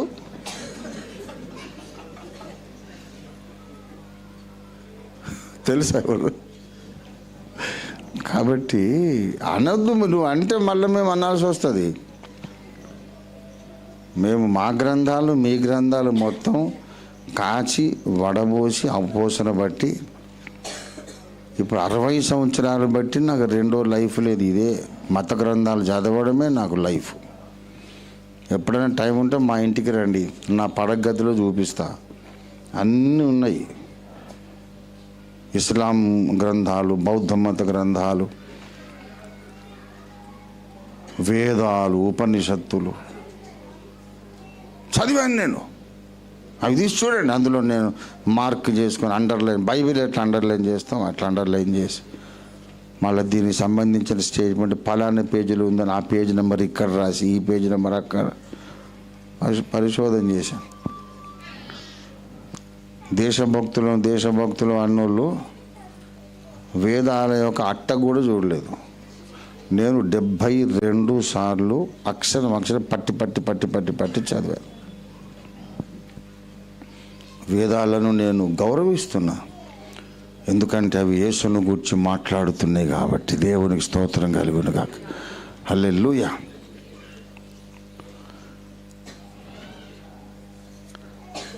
ఒక మహర్షి అంటాడు, ఓ గొర్రెగారు మీరే ఆది సంభూతులు అంటాడు. ఓ గొర్రెగారు అంటే ఆయన మహర్షి, మహా తపశక్తి సంపన్నుడు, మహాజ్ఞాని. సంస్కృతంలో వేద మంత్రాలు రాశాడు. అంత జ్ఞాని ఒక గొర్రెని పట్టుకొని మీరే ఆది సంభూతులు అని నిజంగా అక్షరాల ఒక గొర్రెని పట్టుకొని మాట్లాడితే అది విడ్డూరమైన సంగతి కదా. నేనే ఇంత ప్రసంగం చేసి ఇక్కడ చెల్లిపోయేటప్పుడు ఆ వెనుక బయట ఒక జంతువు ఏదైనా ఉంటే నమస్తే సార్ బాగును అని దాన్ని అంటే మీరేమంటారు? పరిశోధన ఎక్కువ మెంటలు వచ్చింది అయ్యగారికి, పాపం రిటైర్మెంట్ ఇస్తే మంచిది అనుకోరా. ఒక గొర్రెనో మేకనో చూసి వెళ్ళేటప్పుడు అలా చూసి వెళ్ళిపోతాం తప్ప దాని దగ్గర పోయి నమస్తే సార్ మీరు చాలా గొప్పలు సార్ అని మాట్లాడతాను నేను మేకతో గొర్రెతో. మరి ఆ మహర్షిలో మాట్లాడాడు, గొర్రె గారు నమస్కారం మీరు ఆది సంభూతుడు అని ఎందుకన్నాడు? తిక్కలోడా? ఆది సంభూతుడు ఈ లోకము కొరకు బలి అయ్యే గొర్రె పిల్లగా వస్తున్నాడని మహర్షి ప్రవచనం. అది దేవునికి స్తోత్రం కలుగును గాక. కాబట్టి యేసును గూర్చిన వర్తమానము నశించుచున్న వారికి వెర్రితనంగా కనపడుతుంది. నశించుచున్న వాని యొక్క లక్షణం అది. ఏమండి, కామెర్ల రోగం వచ్చింది, పచ్చ కామెర్లు లక్షణాలు ఉంటాయి, ఒక్కో రోగానికి ఒక్కోటి. పచ్చ కామెర్ల రోగం వస్తే వానికి కళ్ళు పసుపచ్చగా మారుతాయి, అదొక సిమ్టమ్. అట్లాగే మలేరియాలో రోగం వచ్చిందనుకో నాలుక చేదైపోతుంది, తినబుద్ధి కాదు. ఒక్కొక్క రోగానికి ఒక్కొక్క సిమ్టమ్ ఉంటుంది. అలాగే నాశనం అయిపోయే రోగం వచ్చిందనుకోండి, ఒక సిమ్టమ్ ఏంటంటే సువార్త అనేది వెర్రితనములాగా కనబడుతుంది. వాళ్ళ కథలు వాళ్ళకి వెర్రితనంగా కనపడవు. దేవుడే వరం ఇచ్చాడట, వాళ్ళ దేవుడే ఒక రాక్షసునికి. వాడు అడిగాడట, వీడు ఎన్నో సంవత్సరాలు రాక్షసుడు తపస్సు చేస్తే ఇక తప్పనిసరి అయ్యి దేవుడు ప్రత్యక్షమైందట. అప్పటిదాకా కనపడ్డే దేవుడు కనబడలే, అదృశ్యంగా ఉన్నాడు. ఇక వీడి తపస్సు ఎక్కువైపోయింది, మళ్ళీ ప్రాబ్లం వస్తుంది అని వచ్చి లక్షల సంవత్సరాల తపస్సు ఆయనకు వచ్చి కనబడు. భక్త ఏమి నీ కోరిక అంటే, నేను ఎవరి మీద చేయి పెడితే వాడు భస్మమై పోవాలి అంటే తధాస్తు అన్నాడు. మరి అయితే నువ్వు ఇచ్చినటువంటి వరము జరుగుతుందో లేదో నేను నీ మీదనే ట్రై చేస్తా అన్నాడు. అనగానే ఆయన కనిపించనోడు బుడుగుమని ఎట్లా ప్రత్యక్షమైనాడు, అట్లనే వీడు నా మీద పెడతానంటుండే ఏంటంటే బుడుగుమని మళ్ళీ మాయమైపోవాలి కదా. మాయమైపోడు, రోడ్ల మీద అడ్డమడి పరిగెడతాడు. అదేందా మాయమయ విద్య మర్చిపోయినావా ఏంది అప్పుడే? దేవుడు పరిగెత్తునే మీకు ఇట్లాంటి కథలన్నీ గొప్పగా కనిపిస్తాయా? మా ఏసాయిని దూసి అరే మేము నోరిప్పితే మీరు దూకి సావడానికి హుసేన్ సాగర్ సరిపోదు, మాతో పెట్టుకోవద్దు. మేము సత్యవంతుని సాక్షులం, సత్యవంతుని ప్రతినిధులం, సత్యవంతుడైన దేవుని రాయబారులం, అసలు సిసలైన నిజమైన సృష్టికర్త యొక్క సేవకులం, క్రీస్తు దాసులం. దేవునికి స్తోత్రం కలుగునుగాక. హల్లెలూయా, హల్లెలూయా.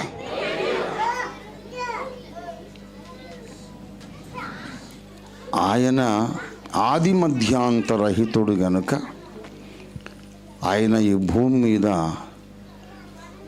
ఎప్పుడు ప్రత్యక్షమైనాడు అనేదాన్ని లెక్కే లేదు అసలు. ఎందుకు లెక్కలేదంటే అదైనా మరియ గర్భము ద్వారా ప్రత్యక్షమైనటువంటి డేట్ అయినా రాయవచ్చు కదా అంటే అది కూడా రాసిన రాంగే అవుతుంది. ఎందుకంటే మీకా ప్రవచన గ్రంథం 5వ అధ్యాయం 2వ వచనంలో బెత్లెహేము ఎఫ్రాతా, నీవు యూదావారి గ్రామములలో స్వల్పమైన దానవైనను ఇశ్రాయేలు అను నా ప్రజలను నా కోసం ఏలబోవు వాడు ఓ బెత్లెహేం నీలో నుండి వస్తాడు. ఆయన పురాతన కాలము మొదలుకొని శాశ్వత కాలము. హెబ్రీ 9:28 ఏమన్నాడు? ఆయన ప్రత్యక్షమాయను. ఇక్కడేమంటాడు మీకా గారు? ఆయన పురాతన కాలం మొదలుకొని శాశ్వత కాలం ఆయన ప్రత్యక్షం అగుచునే. ఆయన ఎప్పుడు ప్రత్యక్షమైనాడు అని అడిగితే ఒక్కసారి అయితే కదా నా చెప్పేది. అబ్రహాం దగ్గరకు వచ్చాడు మెల్కీసెదకుగా, యెహోషువ దగ్గరికి వచ్చాడు, మోషే దగ్గరికి సీనాయి కొండ మీదకి వచ్చాడు. యాకోబు ఒక్కడే ఇశ్రాయేలు జనాంగ మూల పురుషుడు. ఒంటరిగా మిగిలిపోయినప్పుడు అతన్ని ఆశీర్వదించడానికి పట్టుకుంటే దొరికే శరీరంతో వచ్చాడు. ఆయన ఎన్నోసార్లు ప్రత్యక్షమయ్యాడు. ఇప్పుడు మాత్రం ఒక ప్రత్యేకమైన ఉద్దేశంతో ప్రత్యక్షమయ్యాడు. గనుక యేసు జన్మము చారిత్రక వాస్తవము. దేవునికి స్తోత్రం కలుగునుగాక. మంచి లెక్కలన్నీ చెప్పి రాశారు, మా వీడియో చేశారు. బ్రదర్ ఎం శాంసన్ అనే ఒక యువ దైవజనుడు, ఆయన హెబ్రీ గ్రీకు భాషలు కూడా నేర్చుకున్నారు. మీకు గూగులింగ్ చేయండి కొంచెం, దాంట్లో యూట్యూబ్లో మీరు ఎంఎస్ఎం అనేది వాళ్ళ ఛానల్ పేరు మర్చిపోయాను, ఆ బ్రదర్ పేరు అయితే శాంసన్. యేసు ప్రభు వారి జన్మము ఏ రాజు కాలములో ఎప్పుడు జరిగింది? ఆయన పుట్టినప్పుడు కదా సీజర్ టైబీరియస్ తిబెరీ కైసరు ప్రజాసంఖ్య సర్వలోకమునకు రాయమని కైసర్ ఔగుస్తు కాలములో ఆజ్ఞ, సర్వలోకమునకు ప్రజాసంఖ్య రాయమని ఆజ్ఞ జారీ చేసినప్పుడు ఎక్కడెక్కడో బతుకుతున్నారు యూదులు చెల్లా చెదురై. యోసేపు అన్నాడు, మరి మా తాతల ఊరు బెత్లెహేము కదా, అక్కడికి వెళ్దాం పదమ్మాయి అని చెప్పి ప్రజాసంఖ్యలో రాయబడడానికి బెత్లెహేముకు పోవాల్సి వచ్చింది. అలాగ మీకా ప్రవచనం నెరవేర్చాడు దేవుడు. ఆ టైముకు కైసర్ ఔగుస్తు ఆజ్ఞ రాకపోతే మరియమ్మ యేసుని ఎక్కడో కనేది. బెత్లెహేముకు వెళ్ళాల్సి వచ్చింది. దేవుడు ఆ పరిస్థితి కల్పించాడు. ఎందుకంటే ప్రజాసంఖ్య రాయించుకోవాలి. ఇశ్రాయేలు గోత్రాలకు అక్కడక్కడ కొన్ని ప్రాంతాలు కేటాయించబడ్డాయి. దావీదు పట్టణం బెత్లెహేం, అక్కడికి వెళ్ళాలి యోసేపు. వాళ్ళ తాత ముత్తాతల రూట్స్ అక్కడ ఉన్నాయి. మరియమ్మ, మరి నువ్వు గర్భవతివైనా రావాలమ్మా, తప్పదు, ఇబ్బంది అయినా నేను తీసుకెళ్తాలే నెమ్మదిగా అక్కడుండి మనం లెక్క రాయించుకోవాలి అని వెళితే అక్కడ నెలల నుండి ఆమె ప్రసవించింది. మీకు ఆ ప్రవచనం నెరవేర్చింది. దేవుని స్తోత్రం కలుగును గాక. అవన్నీ లెక్కలు కట్టి రోమా ప్రభుత్వ దస్తావేజుల ప్రకారం సర్వలోకమునకు ప్రజాసంఖ్య రాయమని ఎప్పుడు ప్రారంభమైంది, ఆజ్ఞ ఎప్పుడు బయలుదేరింది, తిబెరి కైసరు ఏలుబడి అంటే అదెప్పుడు, పొంతి పిలాతు యూదయకు అధిపతి అంటే అదెప్పుడు, మహాహేరోదు చచ్చిపోయింది ఎప్పుడు, యేసు ప్రభువుని చంపాలని చూశాడుగా, వాడు చచ్చిపోయాడు. ముసలి హేరోదు కొత్తవాడు వచ్చాడు, వాడి కొడుకు, అదెప్పుడు, ఈ లెక్కలన్నీ రాశారు. ఆ బైబిల్ యూట్యూబ్లో అప్లోడ్ చేశారు. మీరు వినండి శ్రద్ధగా. యేసు ప్రభు వారి జన్మము ఒట్టిదేంటి? యేసు ప్రభు వారి జీవితము, ఆయన మరణము, ఆయన తిరిగి లేవడం, పునరుద్ధానము ప్రపంచములోకెల్లా అతి పటిష్టమైన ప్రపంచ సామ్రాజ్యమైన రోమా సామ్రాజ్య పునాదులే కదిలించి పరేసింది. కదిలిపోయిన ప్రపంచ రాజ్యపు పునాదులు. మహాచక్రవర్తి కాన్స్టంటైన్, ఆయన కూడా క్రైస్తవుడు అయిపోయినాడు. అసలు లేని ఫిక్టిషియస్ క్యారెక్టర్ అంట. ఎవరు చచ్చిపోతాడండి? శరత్ చంద్ర రాసినటువంటి నవలలో దేవదాసు అన్న క్యారెక్టర్ ఉంది. నెక్స్ట్ మల్కాజ్గిరి నియోజకవర్గానికి ఎన్నికలలో ఆ శరత్ చంద్ర గారి దేవదాసును మన పార్టీ అభ్యర్థిగా నిలబెడదాం అంటే అసలు వాడు ఉన్నాడు? అసలు కథలలో పాత్రలు నిలబెడితే ఎవడు ఓటేస్తాడు? ఓటేసినా కానీ మరి అసెంబ్లీకి ఎవడు పోతాడు? గాలి మాటలు ఇవన్నీ, హౌల మాటలు. అసలు పుట్టని వాడు నామినేషన్ ఎట్లా దాఖలు చేస్తాడు? వాడికి ఆధార్ కార్డు ఎక్కడిది? ఎలాగా నామినేషన్ యాక్సెప్ట్ అవుతుంది? ఎవడు ఓటేస్తాడు? దేవదాస్ అంటే నాకు ఆ పాత్ర చాలా ఇష్టం అండి అని చెప్పి ఓటేస్తారు ఎవరన్నా? ఓటు వేయడానికి, పరిపాలన చేయడానికి నిజముగా చరిత్రలో జీవించిన ఒకడు కావాలి. అలాగే ఇప్పుడు ప్రపంచంలో 3/2 ప్రజలు, 2/3 ఆఫ్ ద వరల్డ్ పాపులేషన్ నా హృదయ రాజు యేసయ్య అని ఓటేశారు. దేవునికి స్తోత్రం కలుగునుగాక. హల్లెలూయా. ఆయన వచ్చాడనేది వాస్తవం, అందులో అబద్ధం ఏం లేదు, అనుమానం ఏం లేదు. నేను ముగించేస్తున్నా. ఈ చదివినటువంటి లేఖనంలో ఏమనుందంటే ఆయన రెండవసారి మళ్ళీ ప్రత్యక్షమగును. మీకా ఏం చెప్పాడు?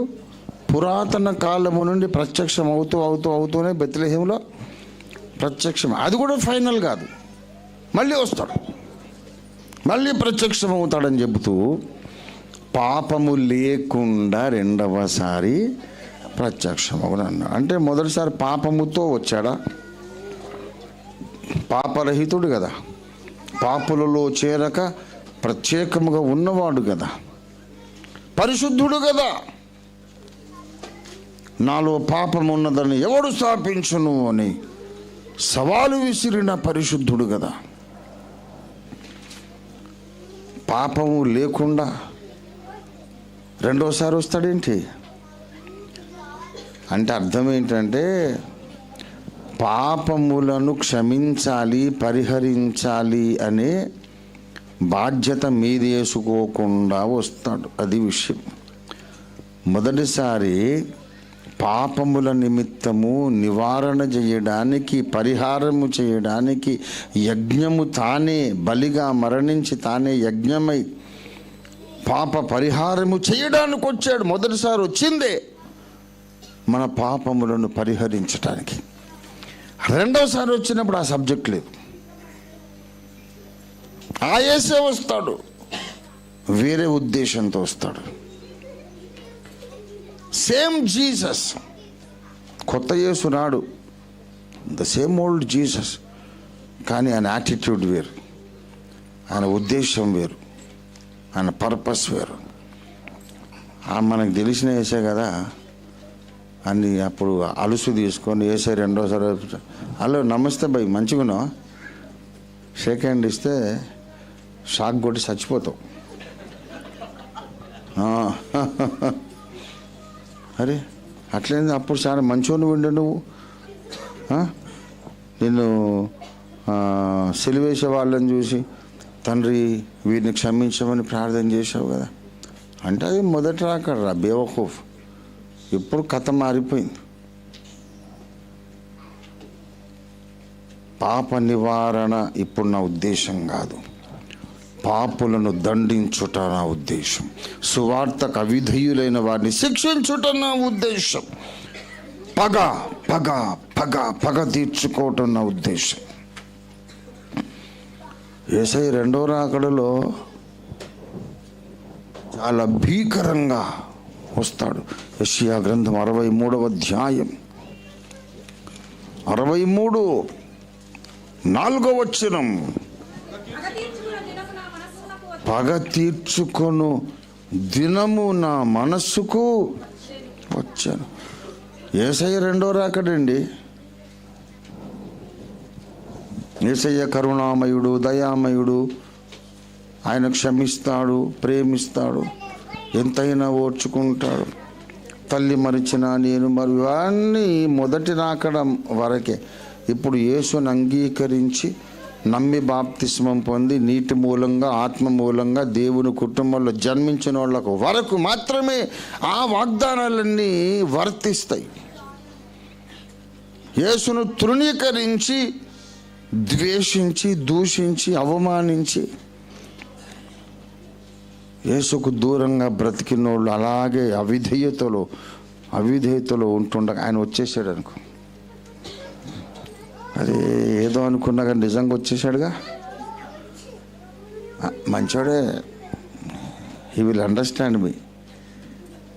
అప్పుడు విజయ్ చందర్ సినిమా చూసిన కదా,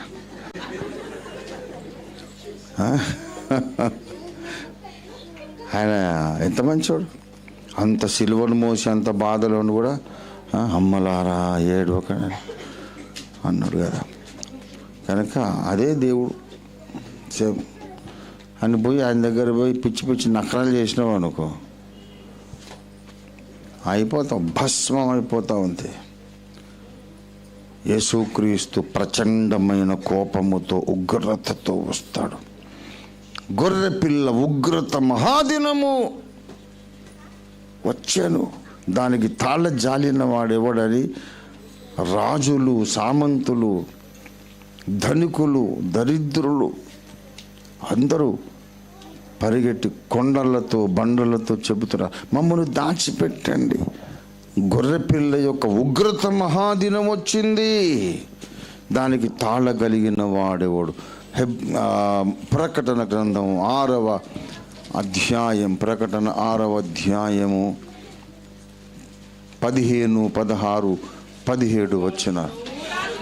భూరాజులను, ఘనులను, సహస్రాధిపతులను, ధనికులను, బలిష్ఠులను, ప్రతి దాసుడును, ప్రతి స్వతంత్రుడును కొండ గుహలలోను బండ సందులలోను దాగుకొని సింహాసనాసీనుడైన వాని యొక్కయు గొర్రెపిల్ల యొక్కయు ఉగ్రత మహాదినము వచ్చును, తాళజాలిన వాడెవడు అని ఏం చెబుతున్నారు? మీరు మా మీద పడి ఆయన సన్నిధికి, గొర్రెపిల్ల ఉగ్రతకు మమ్మను మరుగు చేయుడని పర్వతములతోనూ బండలతోనూ చెప్పుచున్నారు. పర్వతములారా, బండలారా, మమ్మల్ని దాచిపెట్టండి, ఆయన కోపం వచ్చేసింది అంటే ఆ కొండలు ఏం చేస్తున్నాయి చూడండి. 14వ వచనం,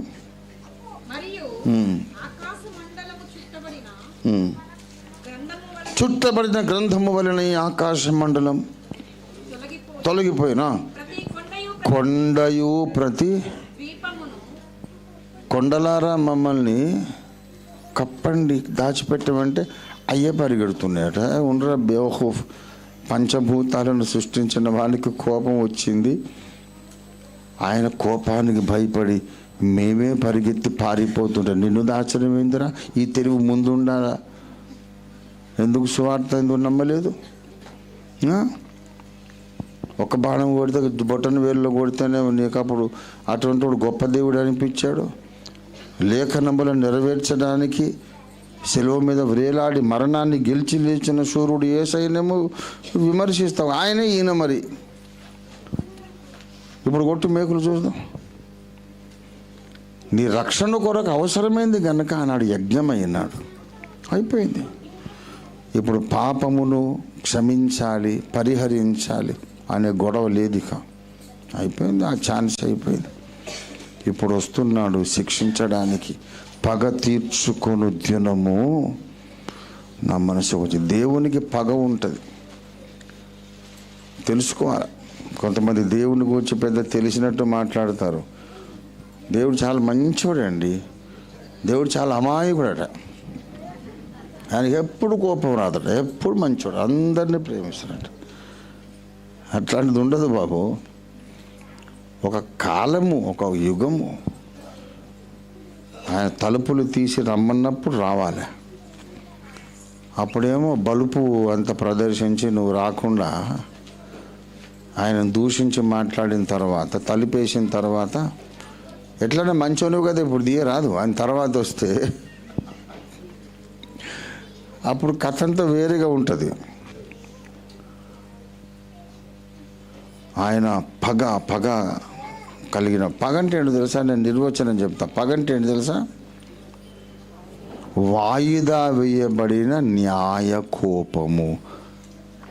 the righteous anger postponed. న్యాయమైన కోపం బిగబట్టుకొని తర్వాత టైం వచ్చినప్పుడు దాన్ని ప్రదర్శించి, అది పగ. వాయిదా వేయబడిన న్యాయ కోపము పగ. ఆయన కోపం వస్తే ఎట్లా ఉంటుందో అది ఊహిస్తేనే చాలా భయంకరం.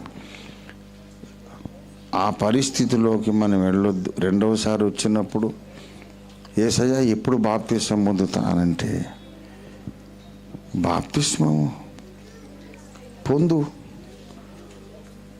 ఇప్పుడు నీళ్లు లేవు బాప్తిస్మం పొందడానికి. అగ్నిగంధకముల సరస్సు ఉన్నది, అక్కడ బాప్తిస్మం పొందు అని ముంచుతాడు. అంతే సంగతులు.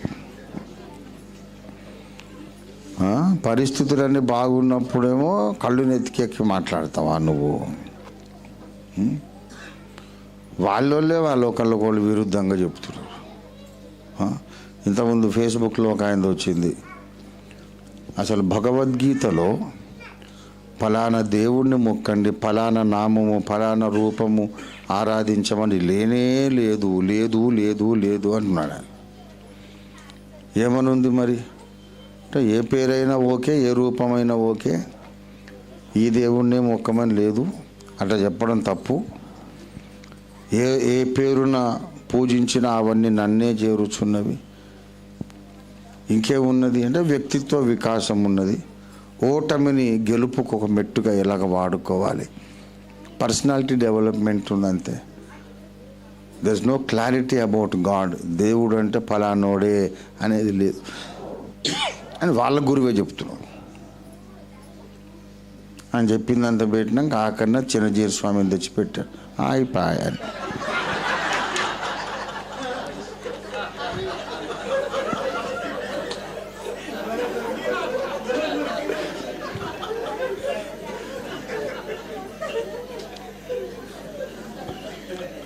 క్రైస్తవులు అంటే అమాయకులు కాదు, విశ్వముదురు. మేము దేశముదురు కాదు, విశ్వముదురు.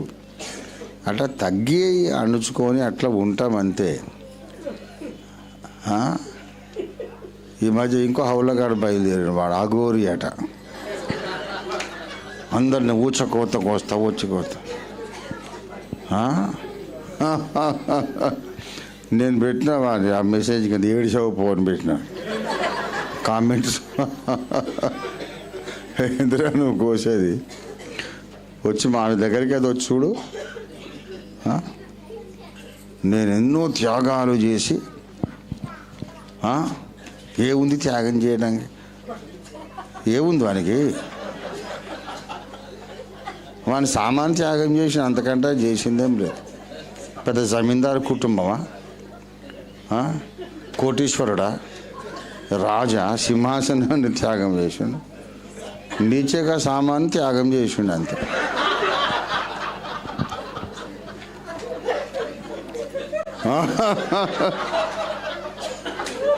ఎన్నో త్యాగాలు చేసి తపస్య చేసి సనాతన ధర్మ రక్షణ కొరకు వచ్చాను. జాగ్రత్త, అందరూ బొట్లు పెట్టుకోండి, పూజలు చేసుకోండి, మీరు మంచిగా ఉండండి, ధర్మము రక్షిస్తా. ఏంది ఇది? తపశక్తి సంపన్నుడు మాట్లాడేది, వానికి తలవారు ఎందుకు? ఎంత హౌలగాడు వీడు!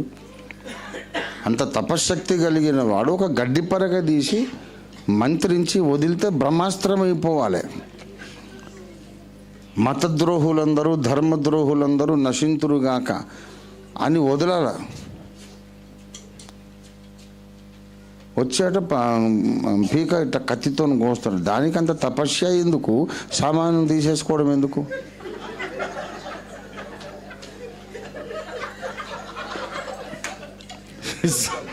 సామాను ఉన్నా కూడా కోయొచ్చు కదా.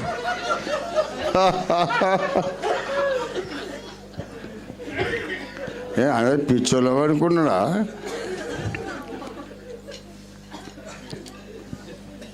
హౌలాక ఇంకా వాడు కోస్తే మనమే ఇట్లా కొయ్యని కూర్చుంటామా?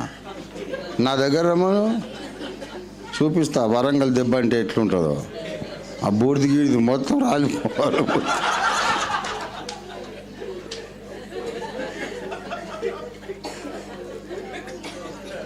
తపస్య చేసినాడు. తపస్య చేసి సనాతన ధర్మ రక్షణ కొరకు వచ్చారు. తిక్కలోడ తపస్సు చేసినోడు అయితే నీ బ్రహ్మాస్త్రం ఎట్టుబాయే, ఆగ్నేయాస్త్రం ఎట్టుబాయే, వాయువ్యాస్త్రం ఎట్టుపోయింది. మామూలు మనిషిలాగా వచ్చి నువ్వు కత్తి పట్టుకొని ఎందుకు రా వెధవా? నీ అస్త్రాలు ప్రయోగించు. తిక్కలోడా ఏం మాట్లాడుతున్నావు? ఇట్లాంటి దౌర్భాగ్యులందరూ బయలుదేరి అసలు సిసలైనటువంటి దేవుని సత్యాన్ని మరుగు చేయడానికి ఈ దుమ్ము దుమారం అంతా రేపుతున్నారు. వీళ్ళెంత దుమారం రేపినా వాస్తవాన్ని మార్చలేరు. వాస్తవం ఏమిటంటే ఆదిమధ్యాంతరహితుడు, అజుడు, జన్మరహితుడు, అనేక యుగములలో అనేక సార్లు ప్రత్యక్షమైన మహాదేవుడు. ఆదాము యుగము ప్రారంభమైనాక 2000 ఏళ్ళ కిందట మన పాప పరిహారము కొరకు ఒకసారి ప్రత్యక్షమాయను. మళ్ళీ పాపాల గొడవ లేకుండా, పాప పరిహారం అనే బాధ్యత తీసుకోకుండా పాపులను నిర్దాక్షిణ్యంగా శిక్షించడానికి మాత్రమే రెండోసారి వస్తాడు. కనుక యేసు రెండవసారి రాకముందే ఆయన మొదటి రాకడను మనం ప్రచారం చేద్దాం.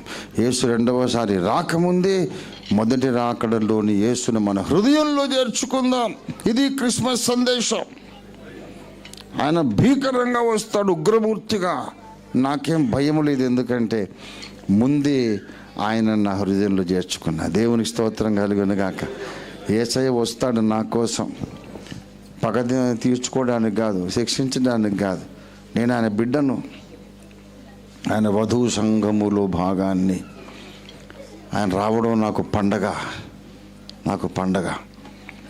కానీ యేసుక్రీస్తుని హృదయంలో చేర్చుకోకుండా ఉన్న ప్రతి ఒక్కరికి కూడా, వాడు రాజు కానీ, సామంతుడు కానీ, దరిద్రుడు కానీ, ధనికుడు కానీ, పండితుడు కానీ, పామరుడు కానీ, ఎవరైనా సరే యేసుని అంగీకరించకుండా ఉన్న ప్రతి ఒక్కరికి రెండవ రాకడ ఒక భయానక సంఘటన. నాడు వచ్చినట్టు కాదు, నేడు వచ్చుట తేరి చూడరాదు, క్రీస్తునింకా జొత్తు మెచ్చట తేరి చూడరాదు, క్రీస్తు. హల్లెలూయా. నాడు వచ్చినట్టు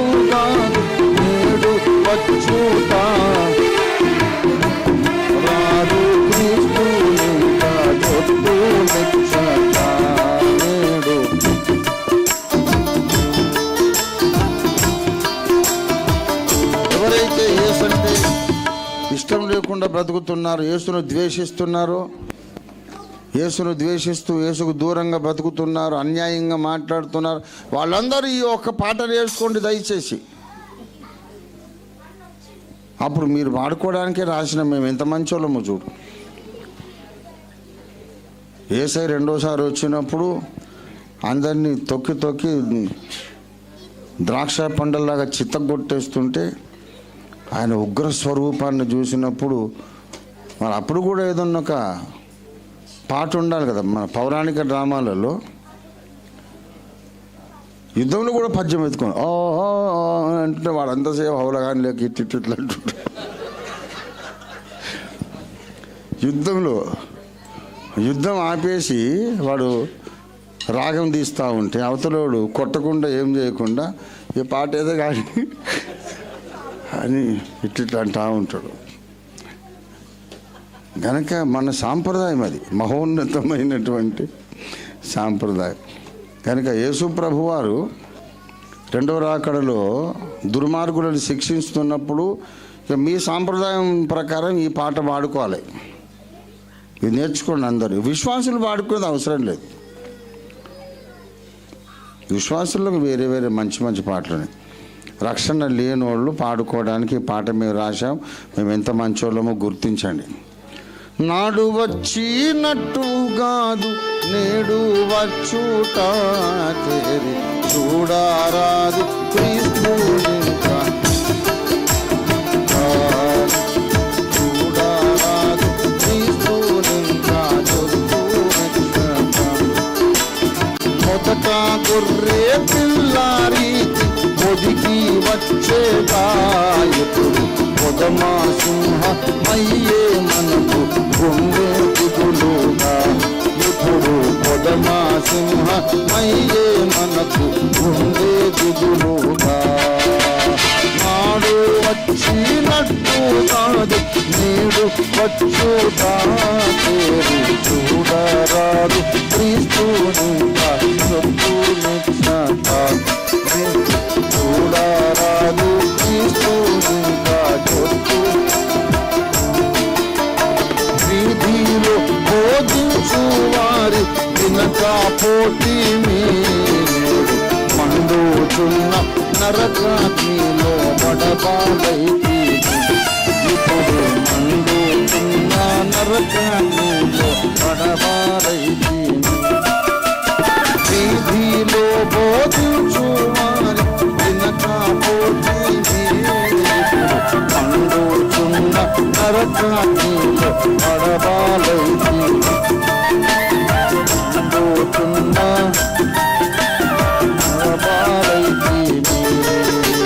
నాడు వచ్చినట్టు కాదు నేడు వచ్చుతా చూడరాదు క్రీస్తు చూడరాదు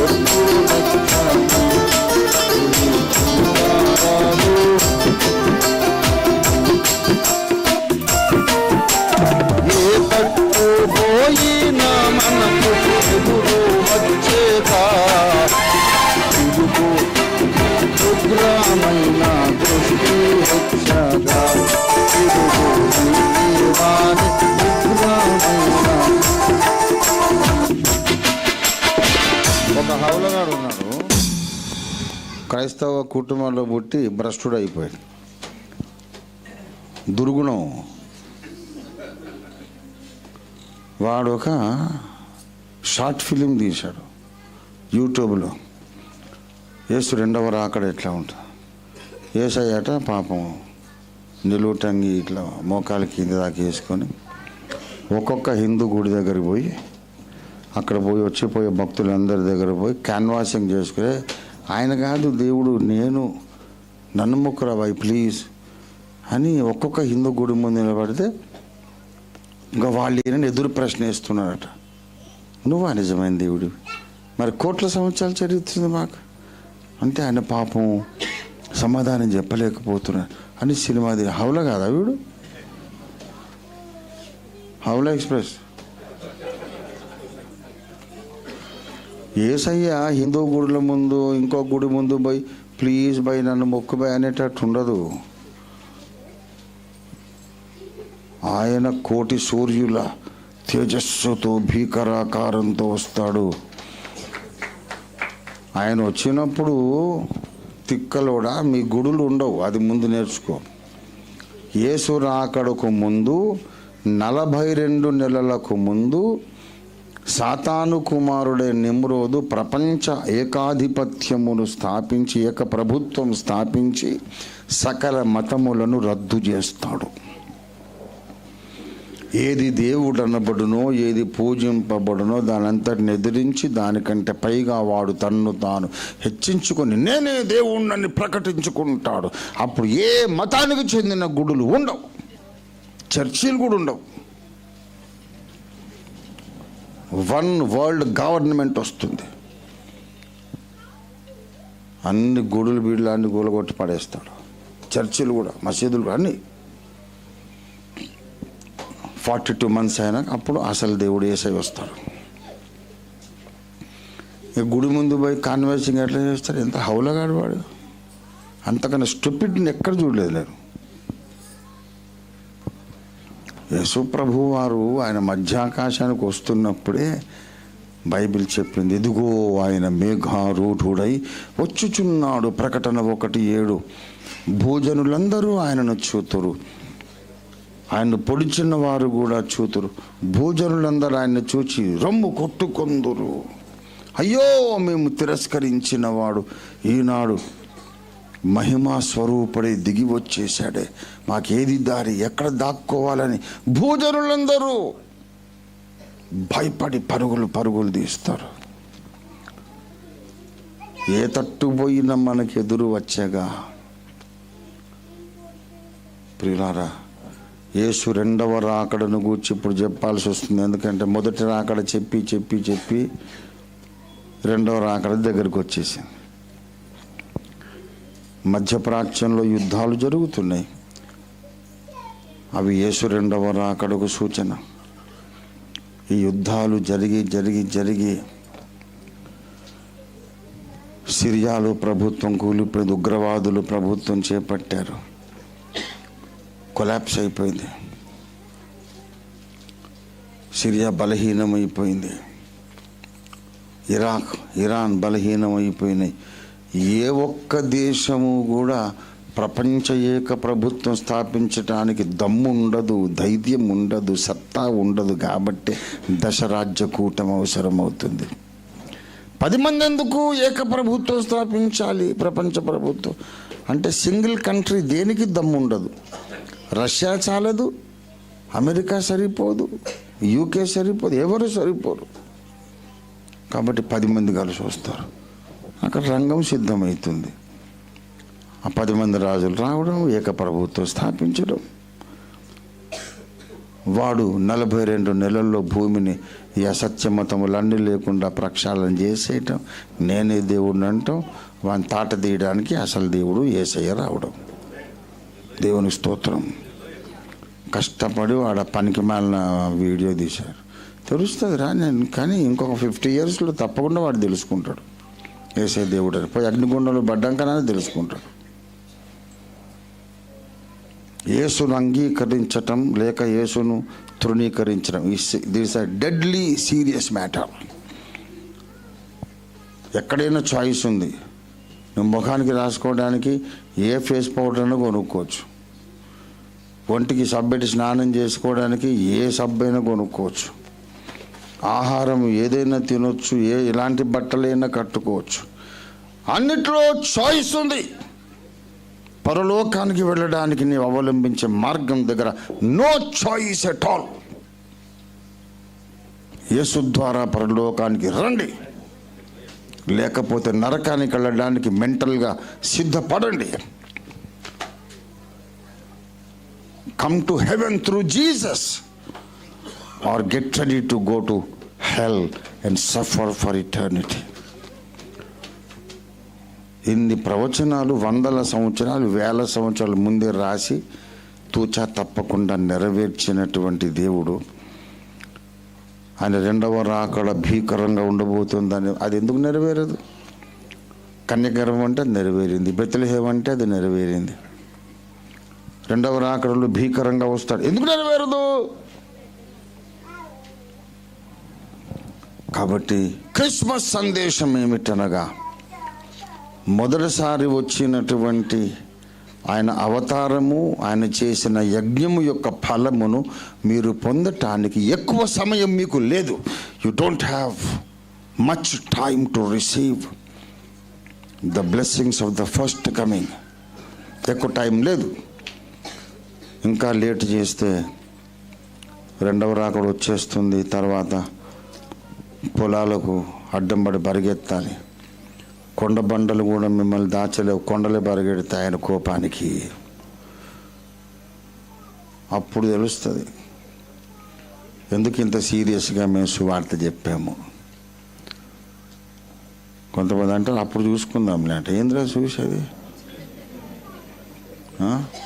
అక్కడ పుట్టలో పాము ఉంది, చెయ్యి పెట్టకంటే ఉంటే ఉన్నది, చెయ్యి అయితే పెడతా, ఉంటే పాము అప్పుడు చూస్తారంటే ఏంది చూసేది? నువ్వు అయిపోద్ది నీ పని, చూడ్డానికి నువ్వు ఉండవు.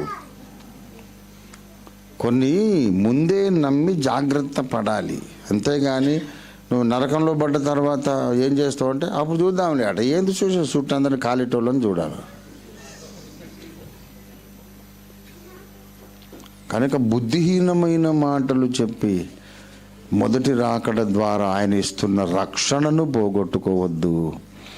యేసు రాకడ మొదటి ప్రత్యక్షత, ఆయన జన్మము, అవతారము, లోకంలోకి రావడం, ప్రత్యక్షం కావడం, ఇది చారిత్రక సత్యము. పాప నివారణ కొరకు అప్పుడు వచ్చాడు. పాపులను దండించడానికి రెండోసారి వస్తాడు. ఆ టైం రాకముందే సకల జనులు రక్షణ పొందండి ప్రేమతో ప్రకటిస్తున్నాము. నమ్మితే ధన్యుడివి, నమ్మకపోతే నీ కర్మ. తెలంగాణలో పల్లెటూరులో మూడు సామెత ఒకటి, చెప్పంగా వినను చెడంగా చూడమన్నారు.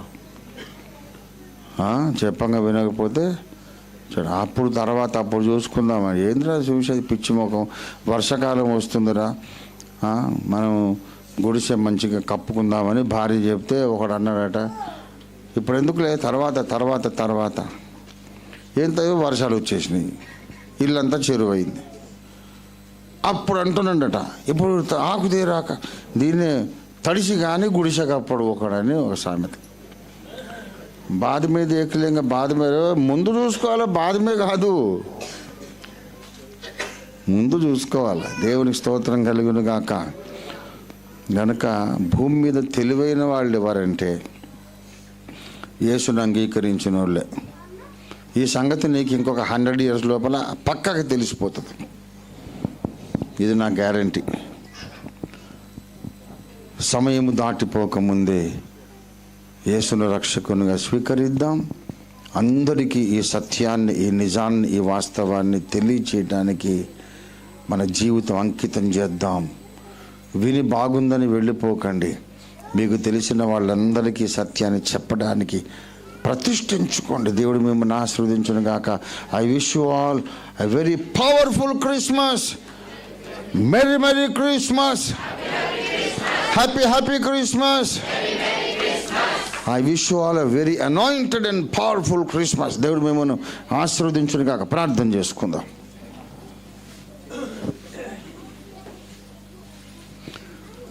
స్తోత్రము నాయన, ప్రేమ కలిగిన మా మహాపరిశుద్ధ తండ్రి, జీవం కలిగిన మా మిక్కిలి గొప్ప దేవానికి స్తోత్రాలు.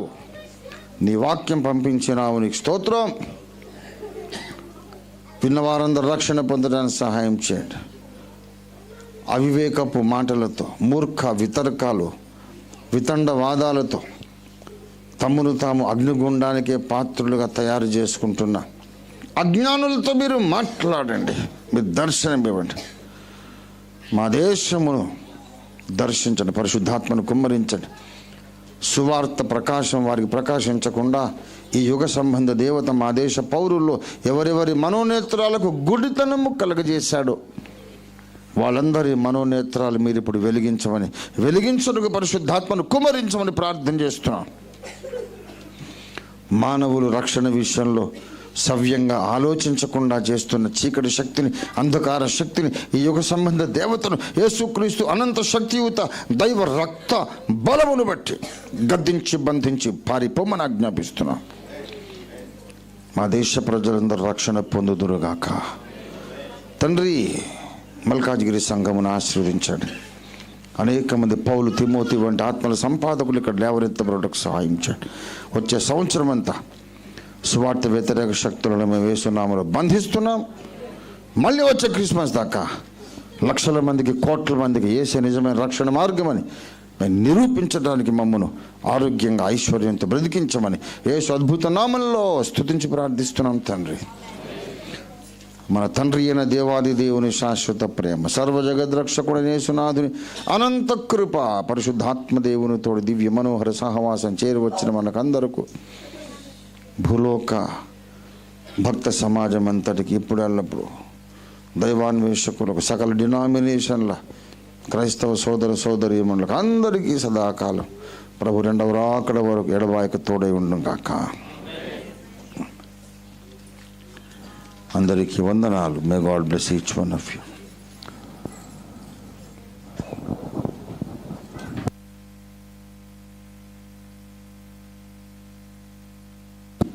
దేవునికి మహిమ కలుగును గాక. మరి చక్కని సందేశం అందించిన ఈ గారికి నా వందనాలు, కృతజ్ఞతలు. చేరి వచ్చిన మీ అందరి కొరకు మరి Malkajgiri agape full gospel church వారు